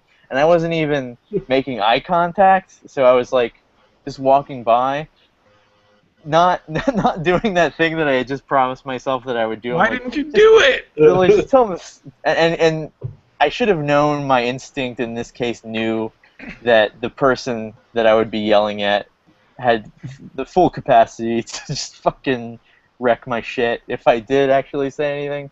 So I was ignoring it, and I just walked in line, and the guy yelled just for a few minutes, and then I noticed somebody had said, "Hey, can I take a picture with you?" And it happened so fast that I thought, like, did I hit him or something? Like, did he ask to take a picture of like some sort of accident scene? Like what was happening? And then I had to turn around fully and look back, and the guy's taking a picture with Martin Lawrence, and Martin Lawrence, now that I see that I'm looking at him, he then starts to yell at me again as the picture is being taken of me, and then I'm like, oh my god, and then I turn back, and then he just storms out. It was very weird. So he didn't Very get weird. In-N-Out? He didn't get any In-N-Out, he just left. Why did So he someone storm also off? has a picture of You him made yelling. Martin Lawrence storm out of an In-N-Out? That's kind of awesome. Maybe he had just gone. I don't know. Maybe he He's going decided in there to get Note to yell at you? he just wanted to. He decided he wanted some Jersey Mike's or some Baja Fresh, which is also right next to us. Did It you was say weird. anything back to him at any point? No, I just looked and I saw it was Martin Lawrence. I'm like, oh my god! And I turned back around. It was weird, very weird. And people were so starstruck, they didn't notice that he was yelling at me. So it wasn't like, oh, that's the guy that Martin Lawrence is yelling at. They were just like, oh, Martin Lawrence is here. So that's the story. Very weird. It all happened in like 20 seconds. Very weird. And I'm not even like, people were like, oh, Martin Lawrence is a dick. I'm not even like that. I was like, the situation was so weird.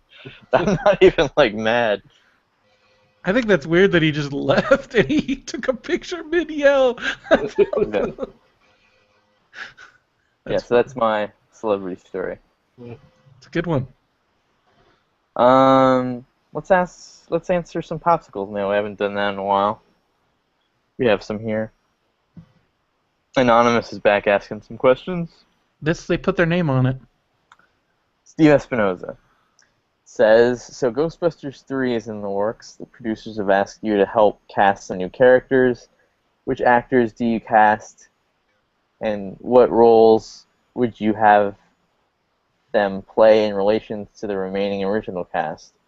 Also, the producers will give you a walk-on role, but you only get one line each. What role? First of all, I would make sure Benson and Brendo were bought out or ousted some way. I would And what want to would you like get to say? slimed. I want to get covered in slime or maybe be a ghost. Did you guys see the Max Landis hullabaloo that happened on Twitter where they reported that he was writing Ghostbusters 3 and then he said, I'm not, but here's what I do, and it was just fan fiction-y dumb bullshit about like the origin of Slimer, and it was stupid. Did you read any of that? No. I heard about it, but I didn't read any of it. Did you ever read Matt Cohen's Ghostbusters 3 screenplay? No. It was 3 pages long. And it consisted of one scene, and it was of the Ghostbusters walking up to a mansion that Winston owned, because Winston, I guess, was rich and he had written like a tell-all book. And the Ghostbusters were pleading with Winston to help them. I guess it was one of those flash-forward deals. I think that's funny, Winston writing a tell-all book because he's neglected. That's funny. No, that makes Winston a dick. I don't want Winston to be a dick. So I guess you're a fan of this script then, and I'm not it's then a fan. trying to I just convince. think that's not terrible. And it's like Winston in a smoking jacket going like, okay, but just this once, and then he opens a closet to get his proton pack, and then the movie starts. That's Matt Cohen's script. Are you sawing something? What is going on? Scratching off here? Sorry. There was someone stuck on my desk. I made sure it wasn't appearing on my microphone. This is another situation where it's not going to show up on my mic, probably, but you guys did hear that, and I apologize. Right in the middle of my Matt Cohen Ghostbusters 3 script review. I was listening. I heard the whole thing. So that's what Matt was going to do. I don't like that. But that's just me. So who would I cast? I'd cast Emma Stone. I like her moxie. Yeah. Would she be like the new Janine? See how sexist he thinks? Like he can't even fathom the fact that a girl can be a Ghostbuster. They should have a girl Ghostbuster. Why would they need a new Janine? What's wrong with the old Janine? I guess you're right. We need a new younger girl. I'm just thinking about in Zombieland when she did the Janine voice, and it was really funny. You're hilarious. You know what? I would actually cast the Extreme Ghostbusters. So you'd have like a wheelchair guy? It would be like, you know how Star Wars is ignoring all of the extended universe? Mm-hmm. Because at this point, like 3 different Star Wars sagas have happened in the Star Wars universe since like the original trilogy ended. Yeah. So I would have to reference this whole thing that probably nobody ever saw, that there would be old Extreme Ghostbusters, and that they would have to be in the mix like trying like, hey guys, you need some help from us, and the original Ghostbusters and the new Ghostbusters were like, no, that's fine, we got it. You're in a wheelchair and you're a woman and you're a Latino man. No, I it's would do fine. it where it's like they franchise. You don't even have to really have the original guys in it that much. It's just these guys and possibly girls trying to start their own Possibly Ghostbusters. girls, maybe. Okay, guys and girls trying so a bunch of friends trying to start their own Ghostbusters franchise, and And then hilarity you and ensues. Phil, do what? This is What? what I'm just saying that I thought you were ramping up to a story where you and Phil become the new No, Ghostbusters. that would just be. I think that's a good way to do it because you don't have to have all that burden of. You could just start fresh, where they're just maybe they get they like maybe like Stance is like gives them a little like brief like, all right, you're the new Ghostbusters franchise owner. Don't fuck up too bad. And like You I know don't what? know. Another thing I think would be a funny idea is that instead of new, hot, young, go get 'em Ghostbusters, that it's fat nerds that idolize Well, that's the what I'm. It could Ghostbusters. be and like. they're- That's what I'm saying. they're It could the be like these Ghostbusters. fat friends. They're like, hey, let's open a Ghostbusters franchise. Yeah. And they suck at it, and like they end up opening a portal to hell or something because they're so bad. Like, or their containment field sucks and it like breaks. Like they suck. So Yeah. and then at some point, they have to get Ray and them like involved because they fucked up so bad. I would recast Egon. You would? Yeah. That's No, I ballsy. never. No. Harold Ramis is always terrible in that role. I never liked Harold Ramis. Oh my God! Stop talking right now. No, and then for the subsequent re-releases of Ghostbusters 1 and 2, I would CGI him out, Fuck you. and we'll put in some like cool like Nick Kroll. Nick Kroll can be Egon then. No. How does that sound? No. You like Nick Kroll. How much of this is a joke, Derek? You decide. I'll let you decide that one. I thought you liked Nick Kroll though. I don't like him replacing Harold Ramis in the original Ghostbusters. Right. And then we'll put him in old makeup to be old Egon. That way he can I be. think again, if they did something like a franchise, they wouldn't even have to acknowledge any of that. They could just be like, well, Egon disagrees about all of this franchise stuff, so he's not here. Nah, that's kind of a cop-out, I think. Well, You then have to address they it. have to be like Egon's dead. I don't want to watch a Ghostbusters movie where at least like 5 minutes or 10 minutes of it is like them like mourning Egon. That's not fun. It's like Venkman's somewhere not doing indie movies, not wanting to do it, and Egon's dead. It's you and me, Winston. It's gonna have to be I've never even thought of it this way. It's just Ray and Winston now. Yes, Yeah. that's where I think And realistically, they would it's probably just do Ray. something like French, and like that would be where because he's like, what would he do? Like they would probably do a franchising thing. It's kind of like Paul McCartney and Ringo being the only ones left in the Beatles. Yeah. Because John Lennon's definitely the Bill Murray, right? The most beloved. And then I Yeah, guess but George Harrison, I is think the John. Harold Ramis, because he's the unsung one that Yeah. nobody really Yeah, true. appreciated until after his death. Like So you didn't realize how many McCartney is people the Dan appreciated Aykroyd. him. So you're You didn't saying realize how many Winston people appreciated him until after his death. And I guess Paul McCartney is Ray, Heart of the Ghostbusters. Yeah. Still making stuff. Still Crystal Vodka. You know what? That actually Yeah, works really well. And That then is Ringo kind of Winston. perfect when you. There you go. How long until you find that mashup shirt? Comic-Con. Probably exists somewhere. Yeah. So that's what I would do. I'd hire Paul McCartney to be Ray, and Ringo to be Winston, helping the Extreme Ghostbusters come back. That's what I would do. It's a great If idea. Ghostbusters 3 has been in production for or been an idea for so long that people were like, how about those newcomers Will Smith and Ben Stiller? Well, hasn't it? Yeah, it's been whatever new comedians. Because for a while it was like Jonah Hill, Seth Rogen, and those guys. Even those guys are like And now kind that's of out of that circle yeah. now. I don't think it would. That's why I think it should just. I don't know. What new? I'm not opposed to it. It would be difficult if they do a straight sequel. It would be very difficult. Or it could be those like those newfangled hipster comedians that just complain about everything. So it's like I don't want that either. like the podcast era comedians will be like Mark Maron, Doug Benson, and Mark Maron and Doug Benson. That would be kind of funny. I know, but it'd be like so weird. Like we don't want to do anything. I could just see Mark Maron in a Ghostbusters outfit, just yelling at everybody. Yeah, perhaps they're not tapping the appropriate ideas that I think all the ideas we've discussed here are actually pretty legitimately doable if done right. Yeah, because the comedians now don't make that kind of movie anymore. Like comedians in the early '80s did like big, broad comedies that were occasionally like big genre comedies. Now they're all doing indie movies that get released on 200 screens and.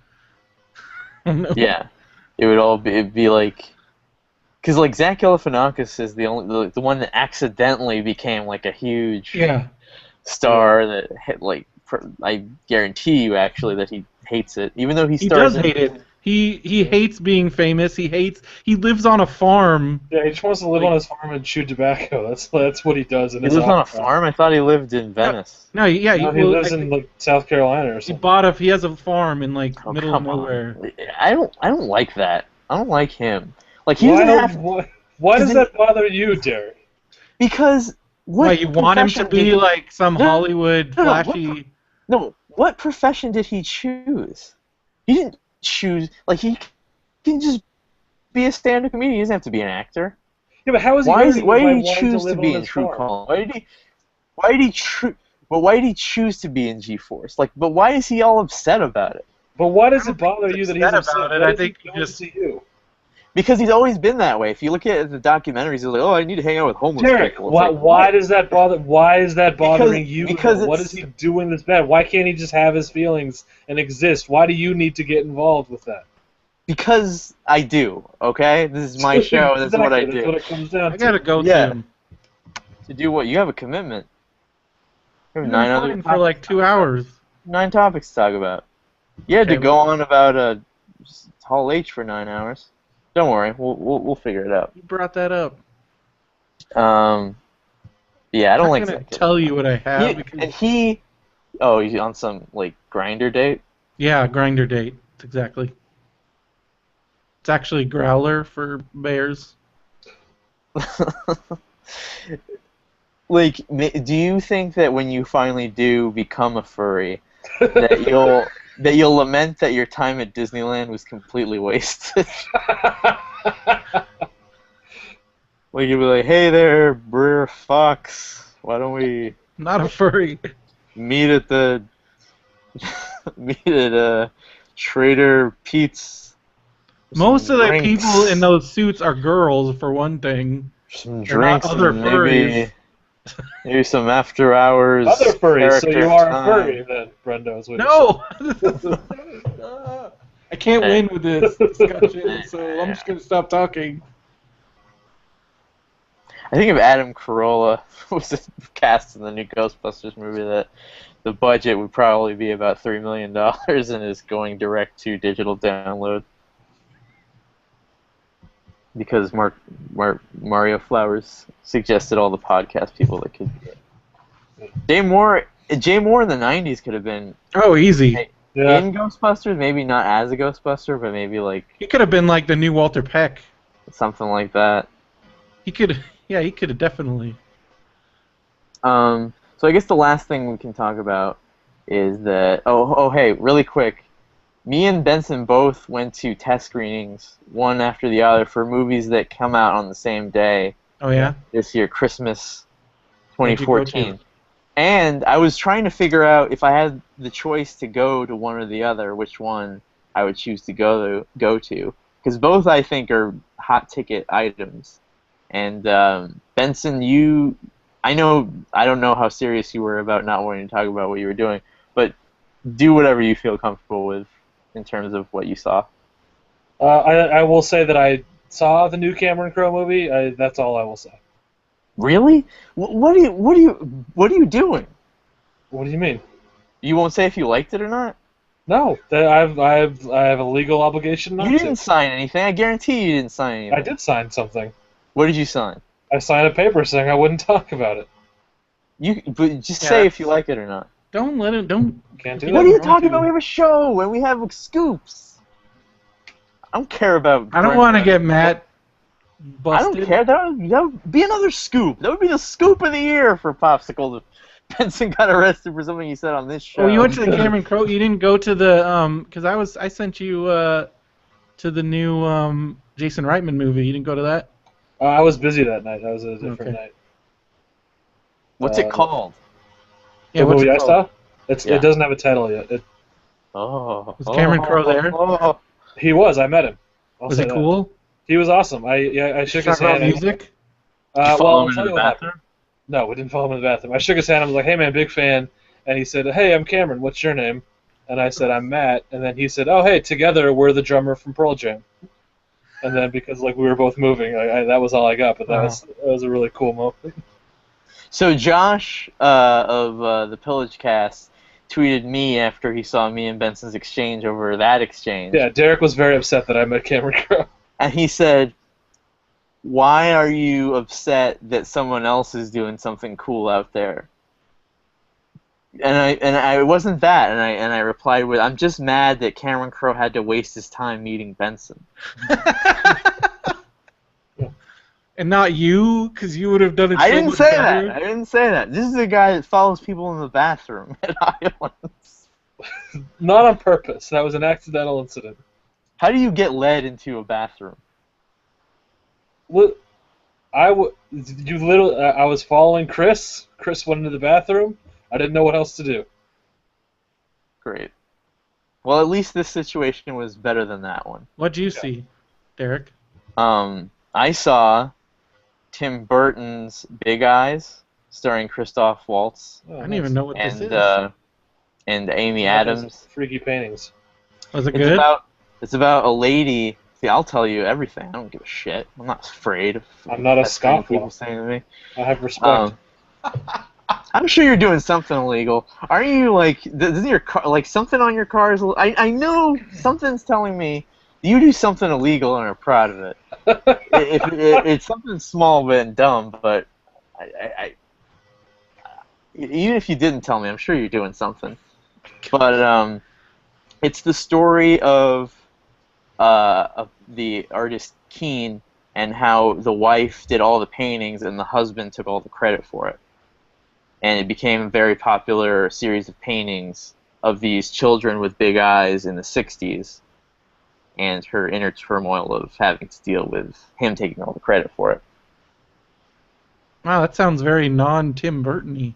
And it's from the writers of Ed Wood, Man on the Moon, People versus Larry Flint, the guys, the A-list guys for biopics. Yeah. Was it good?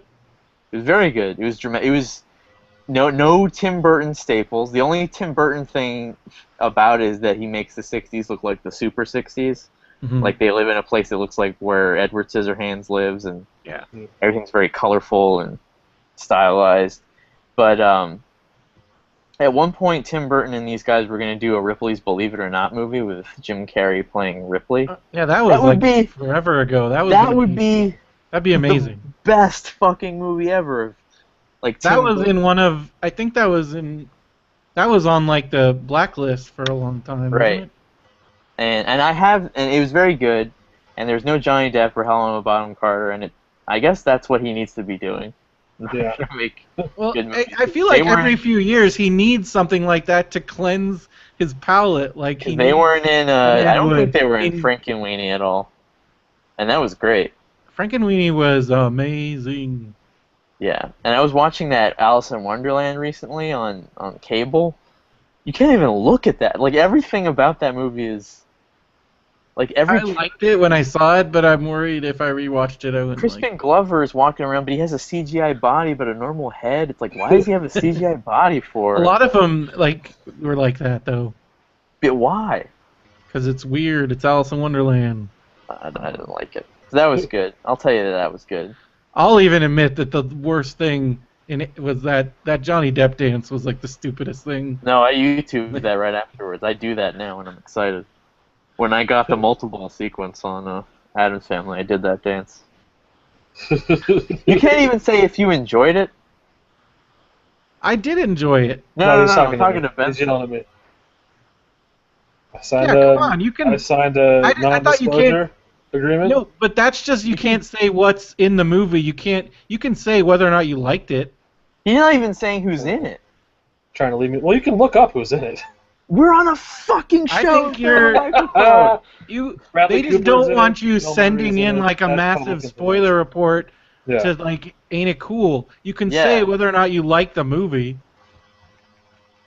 Oh, okay. Benson's being cute. He's got that face. He's Dude, being cute. I've done Everybody's those looking at him. things tons Never of times. You mind. can totally Never say mind. whether or not you like the movie. Hey, I'll tell you this. Dude, I even sent in a spy report once, and I didn't get caught. You didn't use your real name. Well, Yeah, you're what not was your doing a pick? spy report right now. You're just saying whether or not you like the movie. You like how he we was will- on your side 5 minutes ago and now he's yelling at you? Yeah. Well, the more I thought about it, the more I'm Classic like, you can... Brendo. Well, I'll tell you that I have the script to this movie on my computer. I'll read it, and on the next Popsicles, I'll review the movie. Maybe the next show will be us doing the movie. I'll be Emma Stone. Brendo's Bradley Cooper. Yeah. Well, no. What am I doing? Brendo is Bill Murray. What? He saw a movie with Bill Murray and Emma Stone, and he's not fucking saying Wait, anything about There's a it. Cameron Crowe movie with Bill Murray. And... Come on, dude. I've this signed is- a document. I hate Yeah, that he's and I doing know those documents. know You it's- can... Listen, you're doing this to me. Brendo did nothing to you. Brendo's an innocent bystander in this situation. Yeah. Do it for Brendo, man. I liked it. All right. That's all I That's got. good to hear. It's good to be excited about it. A celebrated military contractor returns to the site of his greatest career triumphs and reconnects with a long-ago love while unexpectedly falling for a hard-charging Air Force watchdog assigned to him. This was Just the like first, every other, first ever just another screening Cameron they said. Crowe movie. Yeah. Sounds like every other Cameron Crowe movie you've ever seen. Ooh, Rachel McAdams is in this? Oh my god, I saw About Time. It's the best movie. Seriously, I love that Is movie. Bradley so much. Cooper and Emma Stone the couple in it? That's a plot detail. I can't tell you. Because I don't want to see Danny that. McBride's in this? I don't like Bradley Cooper. Oh, Is he this is a good in good this? cast. Oh man, I want to see this. Can't wait. What studio is it? I don't know. I don't Where do you remember. see that in IMDb? Is Bill Murray in it a lot? Rat Pack Entertainment? Dirt. I think that's Brett Ratner's company. Is Bill Murray in it a lot? I can't tell you that, Derek. Brendo Jeez. asked that question. Is Bill Murray in it a lot? I can't tell you that, Brendo. Can you cry, Brendo? What's the name? Okay, do this for me because I don't think his character name's on IMDb. Tell me his character name so when I read the script I know that's who it is. I don't see the humor in that. I can't tell you that, Derek. What? Okay, Ben's being an asshole. Let's fucking. I'm the one that usually ends up looking like an asshole at the end of these, so let's just end it on Benson being an asshole. New Right, region? Brendo? Oh, it's Sony. It's Sony. Right, Brendo? Like Scott this Rudden is a Productions. scoop. This is a scoop, and he's being an idiot. Yeah, I think you're I've holding. signed a I don't non-disclosure think they don't agreement. make you sign things anymore. They Yeah, they do. do. I'm telling you, I signed something. No, I don't agree with this. All right. Well, that was Matt Benson's final appearance on Popsicles. First time you have use, and you don't get. Okay, let's end on this story. Where was this at? Was it at the Block? It was at the Bellaterra. Okay, that's all the big ones are Bellaterra. Let's end on this. Hulu has stopped talks with Sony about continuing Community, so that's the Oh, final. yeah. Nail. That's the final Trying to nail on hurt that. me. Pop. That's the final. That's news. I had It is it written news. down here. It's not the final. It's certainly not the final nail in the coffin. Yes, So now it that- is. Now That's that Dan Harmon nice. doesn't want to do it, Sony doesn't want to do it, Hulu doesn't That want to do it. I don't know Somehow. what blog post you were reading, Derek. He says at the end of it, It's just a small one called Variety.com. No, the one that gave you But you know the what? They have to information fix that Dan Harmon doesn't want to do it. That's not at all what he said, and anyone who reads that blog post can see that. All right. Well, I'm sure future news will be reported on Shut Up Leo or whatever that podcast you do. Good. Is. Hey, Benson, don't give up hope. I mean, I held out hope for Veronica Mars, and I finally got everything I wanted. It just took about 10 years. I'm not saying it's not going to take a while. But it'll happen. Do you think as a geek community, when does a geek let go? Never. Really? Really? So you'd want to see it's something that you hold as dear as I know Benson holds community. But artistically, when go. do you think it's fine to put the cap on that? I don't know. I don't think I can answer that question. If they announce that this fall, season 2 of Freaks and Geeks with the original cast is happening, you think that would be a good idea? It depends on what it is. It's all of them in high school again. No, that's a terrible idea. You'd watch it if it's all of them in like 1998 as adults? Absolutely, I would. I'd watch probably that too. Wouldn't be that good because reunions usually aren't that good. But I don't know. If anybody could pull it off, it'd be Paul Feig and Judd Apatow. So, I don't know. All right. Well, on that note, let's. When do you let go, Derek? When it's logical. But Community hasn't even been canceled for like a year yet. It's been like a few months. I know, but there's so people. We live in an age where this happens all the time. You kind of just get tired of the same old grind, you know. It's like what Dan Harmon was saying. We're on a new stage where stuff is getting brought back. I know, but like Dan Harmon said, it's emotionally taxing at a certain point. And this has already happened. Remember, all season long I was talking about how hard it was to watch this season because I already know what it's like for it to not be there, and to have that happen again it's too much. And to ask and to throw myself into that all over again, it's like, you know what? Maybe just give up. That's so sad, Derek. You're giving up because you don't want to be hurt again. But have hope. It was good. It was great, and it ended on top. It's too risky to do it again somewhere else with less people. It's just because we've been through this so many times. I'm willing to go through it again. Why can't you just watch Derek on Netflix? Like, find another show. Oh my god, that show is so good. Is it? It's him playing amazing. A retarded guy, right? He's not a retarded guy, and it's amazing. No, I love it. No, look into the camera. Look right into the camera. Look into your webcam. What? Benson, shut up. Why are you making me look at my webcam? Do you honestly think he's not playing a retarded guy? He's not. You obviously haven't watched the show. Stop looking at the camera. I'm creeped out. It's like you're looking at my soul. You told me to do it. I know, but I was... Do you know where that character came from, Brenda? No. I do. Listen. So that Derek character was back when Ricky Gervais had a radio show. He had like a couple of characters he would do, like making fun of the bad comedy characters that other radio hosts would do. I did hear that, but now he's turned it into something much better. It's really good. You can't get me to not like that show because I know I love the show. You know, I'm not saying it made me cry. It's really good. Carl is amazing.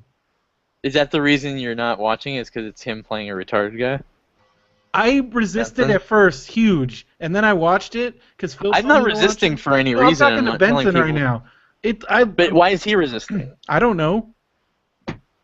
Because just because of that, like it started as like, oh, what if I did this dumb character? But that's not what it is. But that was the original premise. But that doesn't change the fact that what he did do is amazing and really good, and I loved it. Maybe I'll give it a shot then.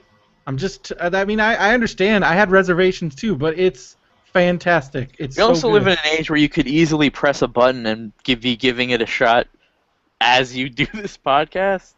Like, why wouldn't you just do it? I'm not gonna watch a show while I'm doing the podcast. I know, but why wouldn't you just say, "I'll give it a shot"? All right, Yeah, we I'm gotta watching other wrap it stuff. up, please.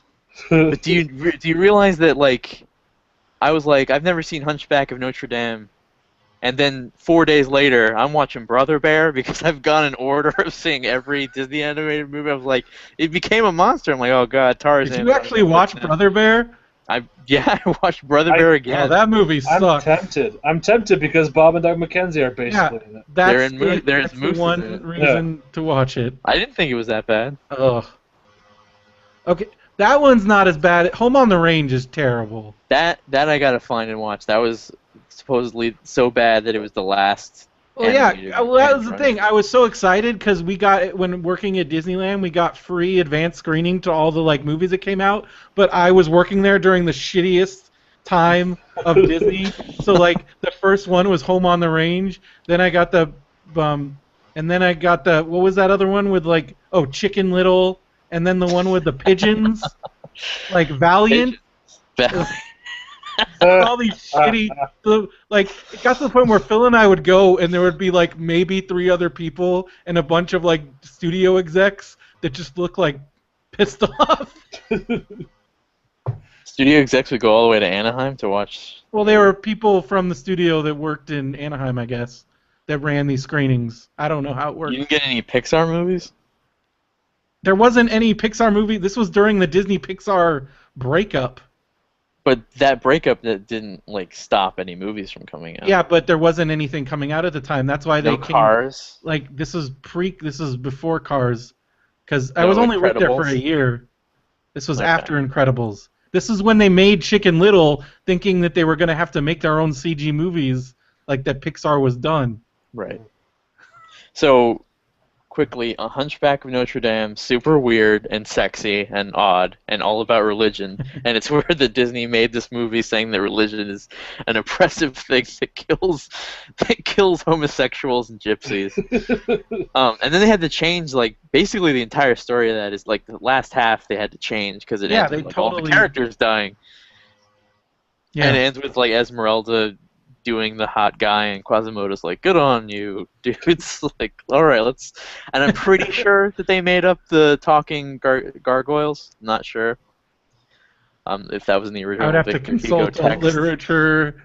I've never read it, so Really, and really quickly, did you know that Gargoyles had a convention from 1990? I know there's a when they hardcore started? fan base. Yeah. Right, but that they stopped doing it in 2009. Like they hung in there That's a long time. Yeah, for a really that's- long time. Yeah. And how sad it was Gargoyle Con 2009 when they're like, you know what, we're probably gonna have to close our doors next year. Like there's only 10 people here. There's no Goliath cosplay, and then Pocahontas is super boring but has that amazing song in it that should be the whole movie. I do Hercules like is that perfect. song. Hercules is perfect. I've never seen Hercules. It's like a Marvel movie. one, It's basically yeah. a super. Is that on Netflix? They're almost all on Netflix. I watched From Robin 1990 Hood yesterday. Still love From that movie. 95 on, they're all on Netflix. I watched Robin Hood and I watched Sword in the Stone yesterday. Mulan was good. Mulan's I like fantastic. Mulan. Mulan, good, and I wonder how that would play now when everybody gets all mad about feminist stuff, because they do Yeah. try to do that stuff, but it may not be enough for like the real rabble-rousers. Tarzan was kind of disappointing. Maybe I should Emperor's, watch. Emperor's New Groove was good, but I watched really it like after. that one. Did I tell you guys about my experience trying to see Emperor's New Groove in the theater? No. I Well, went tell us about Maybe we'll learn about Eric, that new. I still have to. I have to I send know. you- I know, but It's You not still have to telling us see- about Emperor's New Groove when he could be telling us about an Emma Stone, Bill Murray movie. You still have to watch the movie that I have. The what's it called? The Sweatbox movie. It's Oh, it's I like- watched that right before it. Oh, you did watch it? That was crazy, right? It wasn't as controversial as I thought it was going to be, but it was sad. It was just sad because it was like this. It ended up being a completely different movie, and And I they had felt good really bad ideas. for Sting. Like I felt really I- bad for Sting. I felt really bad for the lady. What's her name? The villain Oh, lady. yeah, Because she had like a bigger, real villain role and a yeah. couple songs that were She pretty had a good. huge part, and But Emperor's New Groove is funny and good. it's just crazy. Like it goes from like they're so excited for this, all this planning, and then after that screening, they're just like, "This movie sucks. We need to change everything." The guy in doing the test screening of that movie in the documentary was the same guy that I saw when I did the Tim Burton one. So he's still doing it. Yeah, he's still doing the stuff. And then it was weird because then DreamWorks did Road to El Dorado, which wasn't that what it was supposed to be. After I'm done, I think I'm done with Disney. Now I'm going to do all DreamWorks. Oh, don't those movies all. Oh, I got to watch Sinbad: Voyage of the Seven Seas that one's all right. with Brad Pitt. I think Is I watched it? that with my That's the friend. one where they're like, that was the one for DreamWorks where they're like, you know what? Let's not make these movies anymore. Well, I remember I was okay. I liked it better than Atlantis, because didn't it come out the same time as Atlantis? Oh, I loved Atlantis. So I watched Emperor's New Groove. Treasure was good. Planet is way better than Atlantis. No. I watched Atlantis is Atlantis, and it starts out. The first half of Atlantis is good, and then it kind of ends really poorly. Joss Whedon wrote the story to it, and there's a character, a young girl that fixes engines. Yeah. I don't remember the last. I don't remember how Atlantis ends. I remember really liking. They were banking hard on Atlantis. They were going to bring back the submarine ride and theme it Atlantis. I remember that. It's ranking pretty hard there. So they had this. Well, they were at all this merchandise and everything. But I remember the Atlantis ride was going to be this crazy thing where You used the you used like a grabbing arm and could grab like treasure and stuff on the submarine ride. Pretty crazy. That'd been cool. And then Treasure Planet was. I think Treasure Planet was better than Atlantis. Treasure Planet was. I thought Treasure Planet was pretty good. And then Brother Bear was fun. So that was my. Oh, and Lilo and Stitch is fucking amazing. Lilo and Stitch is incredible. The music is amazing. I didn't realize how into fucking Lilo and Stitch I was. It was amazing, amazing stuff. And like dark. I finally saw 'cause their parents Frozen. are dead. I don't understand why you don't like that movie. Frozen is shitty, but Christ. there's this moment where she's like, "It's okay. You can. Our family's broken, Stitch, but you can be a part of it if you want to." And he's still gonna leave, and it's like, you can leave if you want to, but I'll remember you. I remember everybody that leaves, and it's like, this is so fucking sad. Yeah, it was Parents intense. are dead. I cried. Reno cried. I So cried a lot. what's your Quickly. Emperor's New Groove story?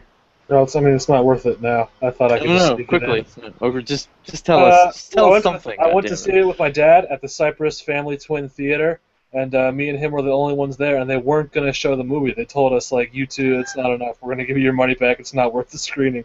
You serious? And then at the last second, two other people showed up, and it was such a rewarding experience watching that movie because I was just so happy that they were actually showing it, and I loved it because I almost didn't get to see it that day. Man, when I lived in the middle of nowhere, we used to be able to call the movie theater and tell them to wait to start the movie because nobody went to the movies after like 8 o'clock, and so they got to know us really well, like me and my friends. And it got to the point where one time we're like, "Oh crap, we're running late." We're like, "Do you think we could call him?" And we did. We're like, "Hey, we're coming over. Is anybody there for?" I forgot what movie it was. I think it was like Knock Around Guys or something stupid. Driven? Was it Sylvester Stallone's Driven? No, I just watched the trailer of that. pretty sure it was Knock Around Best Guys. trailers I've seen ever. It's like, we're going too fast, we're going. And it's like flashing with like Gene Gershon and Stallone. Stallone's driving an F1 racer in the middle of the street for some reason. It's like, I gotta see this movie right now. They were going too fast. And I am driven. And the tagline was, "Are you driven?" Anyway. That was a great story, Benson. Thank you for telling that story to us, and now we can wrap up. All right. So for all your Popsicles needs, go to popsiclespodcast.com. Check out BenviewNetwork.com for all the Benview Network shows, including Popsicles and Radio Brendo Man and all the other stuff. Derek, when's Picture Start? What's going on with that? Still recording stuff. Want to build a library. That's good. That's a good idea. Me and Benson were talking about doing a Jaws episode. Yeah. Ooh, All the Jawses. And I'm gonna see Jaws at ArcLight July 3rd. Nice. nice. I'm going to Phil's for 4th of July weekend. No. We're gonna watch movies and hang out. Be like old times. Do you need to knock on every door when you go back to Phil's neighborhood to like let him know you're there? Oh my god. What is you're a dick. Just kidding. You always joke about me being a pedophile. And We both had a moment where we thought maybe Derek's going too far, is what we both thought in that silence. it's all right. I can take it. Good. Then I Okay. won't stop then. Benson's Boombox coming back anytime soon, Benson. Yep. Benson So, Boombox. coming soon. Returning with a new theme song by Derek Armijo. Benson's Boombox. You should. If you don't do interstitial music, I think that would be a good idea, right? Like in between sketches. I do like your little impromptu themes. I genuinely like that. If we could get someone to do like a real music like version of that, I would absolutely use that. There you go, executive producer Derek Armijo, already retooling things. So those podcasts will return. You doing Shut Up, Leonard? Yeah, Shut Up Leonard's still going strong. We're reviewing season 2 now. We're dipping into the back What episodes. happens when you get through everything? Then review Derek. Shut Up Leonard will go on hiatus until season 6 comes It's not going to become community fan fiction show. out. No, it'll. You should review community fan fiction. Maybe Benson's we'll do a Boombox special. presents Shut Up, Leonard. No, Andrew and I got some plans. We're probably going to do something else after. Now Shut I Up have that Leonard in my head. finishes. Benson Boombox. Okay, at Brendoman on Twitter. Your wrestling podcast still happening? I don't know. I We just gotta haven't had the really? energy. Really? It's been a Interesting. long while since we It's been, started. it's been so long. I've been trying to nail guests last- down, and that's been real difficult. And Our last last time you episode did was before WrestleMania. yeah, it's been before WrestleMania, so I don't know. Wait, you didn't do an episode chronicling what you going to WrestleMania? I know. I feel like I Oh my failed. God. We went to WrestleMania, You and we didn't do that episode. I know. Well, neither. I don't know. I just. You know what? This is good. Maybe you're growing up. No, I Maybe still it's watch over. wrestling. Maybe it's time to put time to hang up the Hang up the tights. yeah. I just don't know if I want to do a podcast about it. I don't know. I do, but I also. I feel like fucking Mini Driver over here. No, I want to do a Bringing up with me on podcast. air. No, I do. I just. When are we gonna do it? We have to do it. Because I was waiting for these guests that just don't seem to be materializing. Why don't you get I feel Hayner? like we just- You both met Hayner. He likes wrestling. Talk to him about it. Yeah, it's just I'm not very good at like nailing down things with people, and so I think Benson and I just need to agree on a time and then just do it. Yeah. Maybe you should secede Benson and then have rival wrestling podcasts that'll fight each other or whatever. Benson, wrestlers why do. haven't we done a podcast? I don't know. I leave that business up to you. Oh, so I'm in charge? Why am I in charge? You've always Why been not? in charge. why don't either I'm of you not- care enough to be in charge? I'm not very good at being in charge. What do you mean? You have shirts with that. You here. You make money off of that Radio Brendo. That's what his attention's going off of the podcast that don't get him some scratch. I don't make that much money. He has a whole segment on Radio Brendo Man where he just lists items that people buy off of Amazon. Because people requested it and I thought it was No, funny. it's with all due respect, Brendo, it's you for 20 minutes of you and Phil going AA batteries. It's you. See, you're laughing, so we did a good No, job. no, it's like staple refillers, and it's like, okay, thank you very much for patronizing us.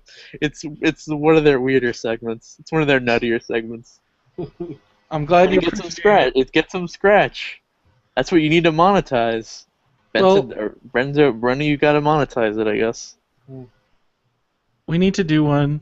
We got to do it. I really want to get because we'll. I'm really shocked that neither of you care enough to do it again, and No, we do that you care. revealed it on our podcast. We're where both- I can enjoy it. work has gotten very crazy for me to the point where I don't really want to do anything when I get home. I think that's part of it. I want to do it. I don't know why I said that. I really don't. I love wrestling, and I like doing. But I then like Benson said he doesn't want to do it either. I never don't said know. that. No, I want to do it. We'll do it. I really wanted to get this guest, and I gotta reach out to him again because it sounded like he wanted to do it. But then, like, I asked for some dates, and he never gave them to me. So that's kind of I'm trying Don't to do. become Matt Cohen and stop doing a podcast because you can't get guests. Well, I don't want to. I don't want to do that. I don't care about having guests. I feel like Benson's disappointed in me because I've promised these guests, and I can't get these guests.